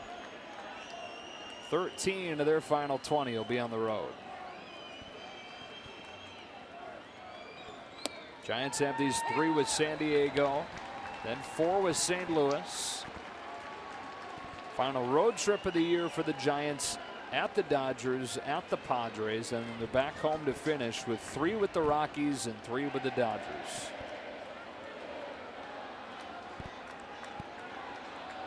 Here's a 1-1. And 2-1 on Torres. And Pantone 294, our group out in left field, singing na, na, na, na. This is similar to when Chase Utley got a curtain call in Philadelphia as a visiting player, just backwards. 2-1. A pop up, and that should do it. Puig is there. Dodgers take the opener, 8-2 over the Yankees.